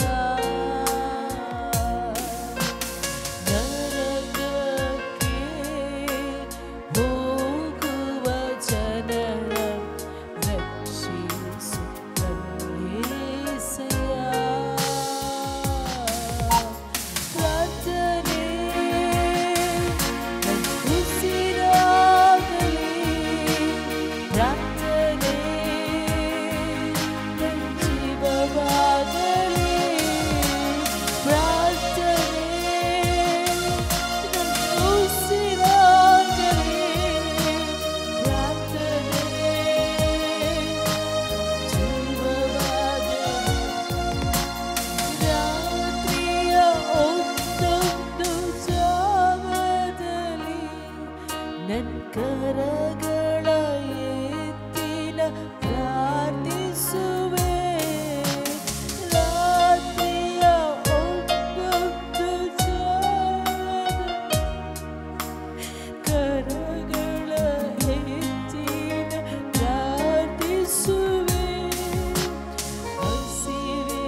ಜೀವವಾಗಲಿ ಕರ್ತನೇ, ನನ್ನ ಉಸಿರಾಗಲಿ ಪ್ರಾರ್ಥನೆ, ನನ್ನ ಉಸಿರಾಗಲಿ ನನ್ನ ಜೀವವಾಗಲಿ ಪ್ರಾರ್ಥನೆ, ನನ್ನ ಉಸಿರಾಗಲಿ ಪ್ರಾರ್ಥನೆ, ನನ್ನ ಜೀವವಾಗಲಿ ಪ್ರಾರ್ಥನೆ. ನಾವು ಹೃದಯದಿಂದ ಹೇಳುವ ನನ್ನ ಉಸಿರಾಗಲಿ ಪ್ರಾರ್ಥನೆ, ಜೀವವಾಗಲಿ. ಬೆಳೆಯು ಏರಳ ಏರಳವು ಬೆಳೆಯ ಯಜಮಾನನ ಬೇಡುವೆನು. ಬೆಳೆಯು ಏರಳ ಏರಳವು ಬೆಳೆಯ ಯಜಮಾನನ ಬೇಡುವೆನು. ಕೆಲಸದ ವಾರ ಎಂಪಿಸಯ್ಯ, ನಿನ್ನಯ ರಾಜ್ಯವ ಕಟ್ಟಲೆಂದೇ ನನ್ನನ್ನು ಎಂಪಿಸಯ್ಯ, ನಿನ್ನಯ ರಾಜ್ಯವ ಕಟ್ಟಲೆಂದೇ ನನ್ನನ್ನು ಎಂಪಿಸಯ್ಯ, ನಿನ್ನಯ ರಾಜ್ಯವ ಕಟ್ಟಲೆಂದೇ ಪ್ರಾರ್ಥನೆ, ನನ್ನ ಉಸಿರಾಗಲಿ ಪ್ರಾರ್ಥನೆ, ನನ್ನ ಜೀವವಾಗಲಿ ಪ್ರಾರ್ಥನೆ, ನನ್ನ ಉಸಿರಾಗಲಿ ಪ್ರಾರ್ಥನೆ, ನನ್ನ ಜೀವವಾಗಲಿ ಪ್ರಾರ್ಥನೆ, ಉಸಿರಾಗಲಿ ಪ್ರಾರ್ಥನೆ, ನನ್ನ ಜೀವವಾಗಲಿ ಪ್ರಾರ್ಥನೆ, ನನ್ನ ಉಸಿರಾಗಲಿ ಪ್ರಾರ್ಥನೆ, ನನ್ನ ಜೀವವಾಗಲಿ. ಪ್ರಿಯರೇ, ದೇವರ ಸಾನ್ನಿಧ್ಯವನ್ನು ನಾನು ಅನುಭವಿಸ್ತಾ ಇದ್ದೇನೆ. ನಾವು ಪ್ರಾರ್ಥನೆ ಮಾಡುವಂತ ದೇವರು ನಮ್ಮ ಮಧ್ಯದಲ್ಲಿದ್ದಾನೆ. ಕರ್ತನ ದೇಶ ಸ್ವಾಮಿ ನಮ್ಮ ಮಧ್ಯದಲ್ಲಿದ್ದಾರೆ. ಪರಿಶುದ್ಧಾತ್ಮರು ನಮ್ಮ ಮಧ್ಯದಲ್ಲಿದ್ದಾರೆ. ಕೇಳಿಕೊಳ್ಳಿ, ಕರ್ತನೇ, ಪ್ರತಿದಿನ ಹೆಚ್ಚು ಸಮಯ ಪ್ರಾರ್ಥನೆ ಮಾಡಲಿಕ್ಕೆ ಬೇಕಾದ ಆ ಬಲ ನನಗೆ ಕೊಡು. ನಾನು ಸಮಯ ಮಾಡಿಕೊಂಡು ಪ್ರಾರ್ಥನೆ ಮಾಡ್ತೇನೆ. ತೀರ್ಮಾನ ಮಾಡಿ, ಕರ್ತನೇ, ನನಗೆ ಪ್ರಾರ್ಥನೆ ಬಲ ಬೇಕು, ವಾಕ್ಯದ ಬಲ ಬೇಕು.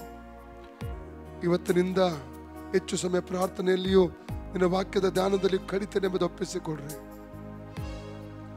ಯೇಸಪ್ಪ ನಿಮ್ಮನ್ನು ಪ್ರೀತಿ ಮಾಡ್ತಾ ಇದ್ದಾರೆ. ಅವರು ನಿಮ್ಮನ್ನು ಬಲವುಳ್ಳವರನ್ನು ಮಾರ್ಪಿಸಲಿಕ್ಕೆ ಇಷ್ಟಪಡ್ತಾ ಇದ್ದಾರೆ. ಓ ರಿಬಕ ಶಂದಲ ರಕರಮಕ ಸಂದರ ರೋ ರೋ ರೂಬಕ ಸೆಕಿ ರಿಯಾಂತಲ್ ಮಸಂದರುಕು. ನಾನು ನಿಮಗೋಸ್ಕರ ಪ್ರಾರ್ಥಿಸುತ್ತೇನೆ.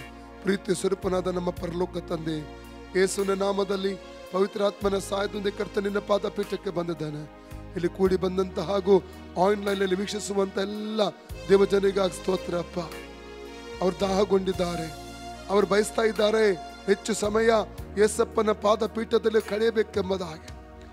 ಅವರನ್ನು ಬಲಪಡಿಸು ಸ್ವಾಮಿ, ಅವರನ್ನು ಬಲಪಡಿಸು ಸ್ವಾಮಿ. ಅವರು ಪ್ರಾರ್ಥನೆ ಮಾಡೋದಕ್ಕೆ ತಡೆ ಬರುವ ಎಲ್ಲ ತಡೆಗಳು ಒಡೆದು ಹೋಗಲಿ ಸ್ವಾಮಿ. ಇವತ್ತಿನಿಂದ ಪ್ರಾರ್ಥನಾ ಜೀವಿತದಲ್ಲಿ ಏರಿ ಏರಿ ಹೋಗುವ ಹಾಗೆ ಕೃಪೆಯನ್ನು ಅನುಗ್ರಹಿಸಬೇಕೆಂಬುದ ಕರ್ತನೆ ಕೇಳ್ಕೊತಾನೆ. ಅನೇಕರಿಗೆ ಅವರು ಆಶೀರ್ವಾದವಾಗಿ ನಿಲ್ಲುವ ಹಾಗೆ ಕೃಪೆಯನ್ನು ಅನುಗ್ರಹಿಸಬೇಕೆಂಬುದ ಕರ್ತನೆ ಕೇಳ್ಕೊಳ್ತಾನೆ.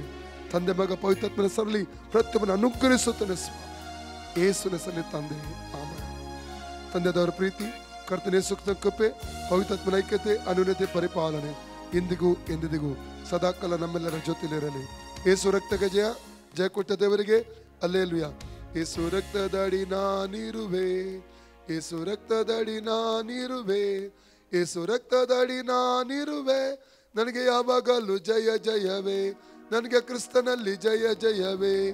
ಆನೆ ಇಲ್ಲ, ಆನೆ ಇಲ್ಲ, ಆನೆ ಇಲ್ಲ, ಆನೆ ಇಲ್ಲ, ಆನೆ ಇಲ್ಲ, ಆನೆ ಇಲ್ಲ, ಆನೆ ಇಲ್ಲ, ಆನೆ ಇಲ್ಲ, ಆನೆ ಇಲ್ಲ, ನನಗೆ ಯಾವಾಗಲೂ ಜಯ ಜಯವೇ, ನನಗೆ ಕ್ರಿಸ್ತನಲ್ಲಿ ಜಯ ಜಯವೇ. ಯೇಸು ರಕ್ತದಲ್ಲಿ ಜಯ ನಮ್ಮದೇ, ಯೇಸು ವಾಕ್ಯದಲ್ಲಿ ಜಯ ನಮ್ಮದೇ, ಯೇಸು ನಾಮದಲ್ಲಿ ಜಯ ನಮ್ಮದೇ. Hallelujah, praise the lord Jesus Christ. ಏನಂದು ವಿಶ್ ಮಾಡ್ತೀರ? ಒಬ್ಬರಿಗೊಬ್ಬರು ಪ್ರಾರ್ಥನಾ ವೀರನಾಗಿ ಎದ್ದೇಳು ಎಂಬುದ ವಿಶ್ ಮಾಡಿ.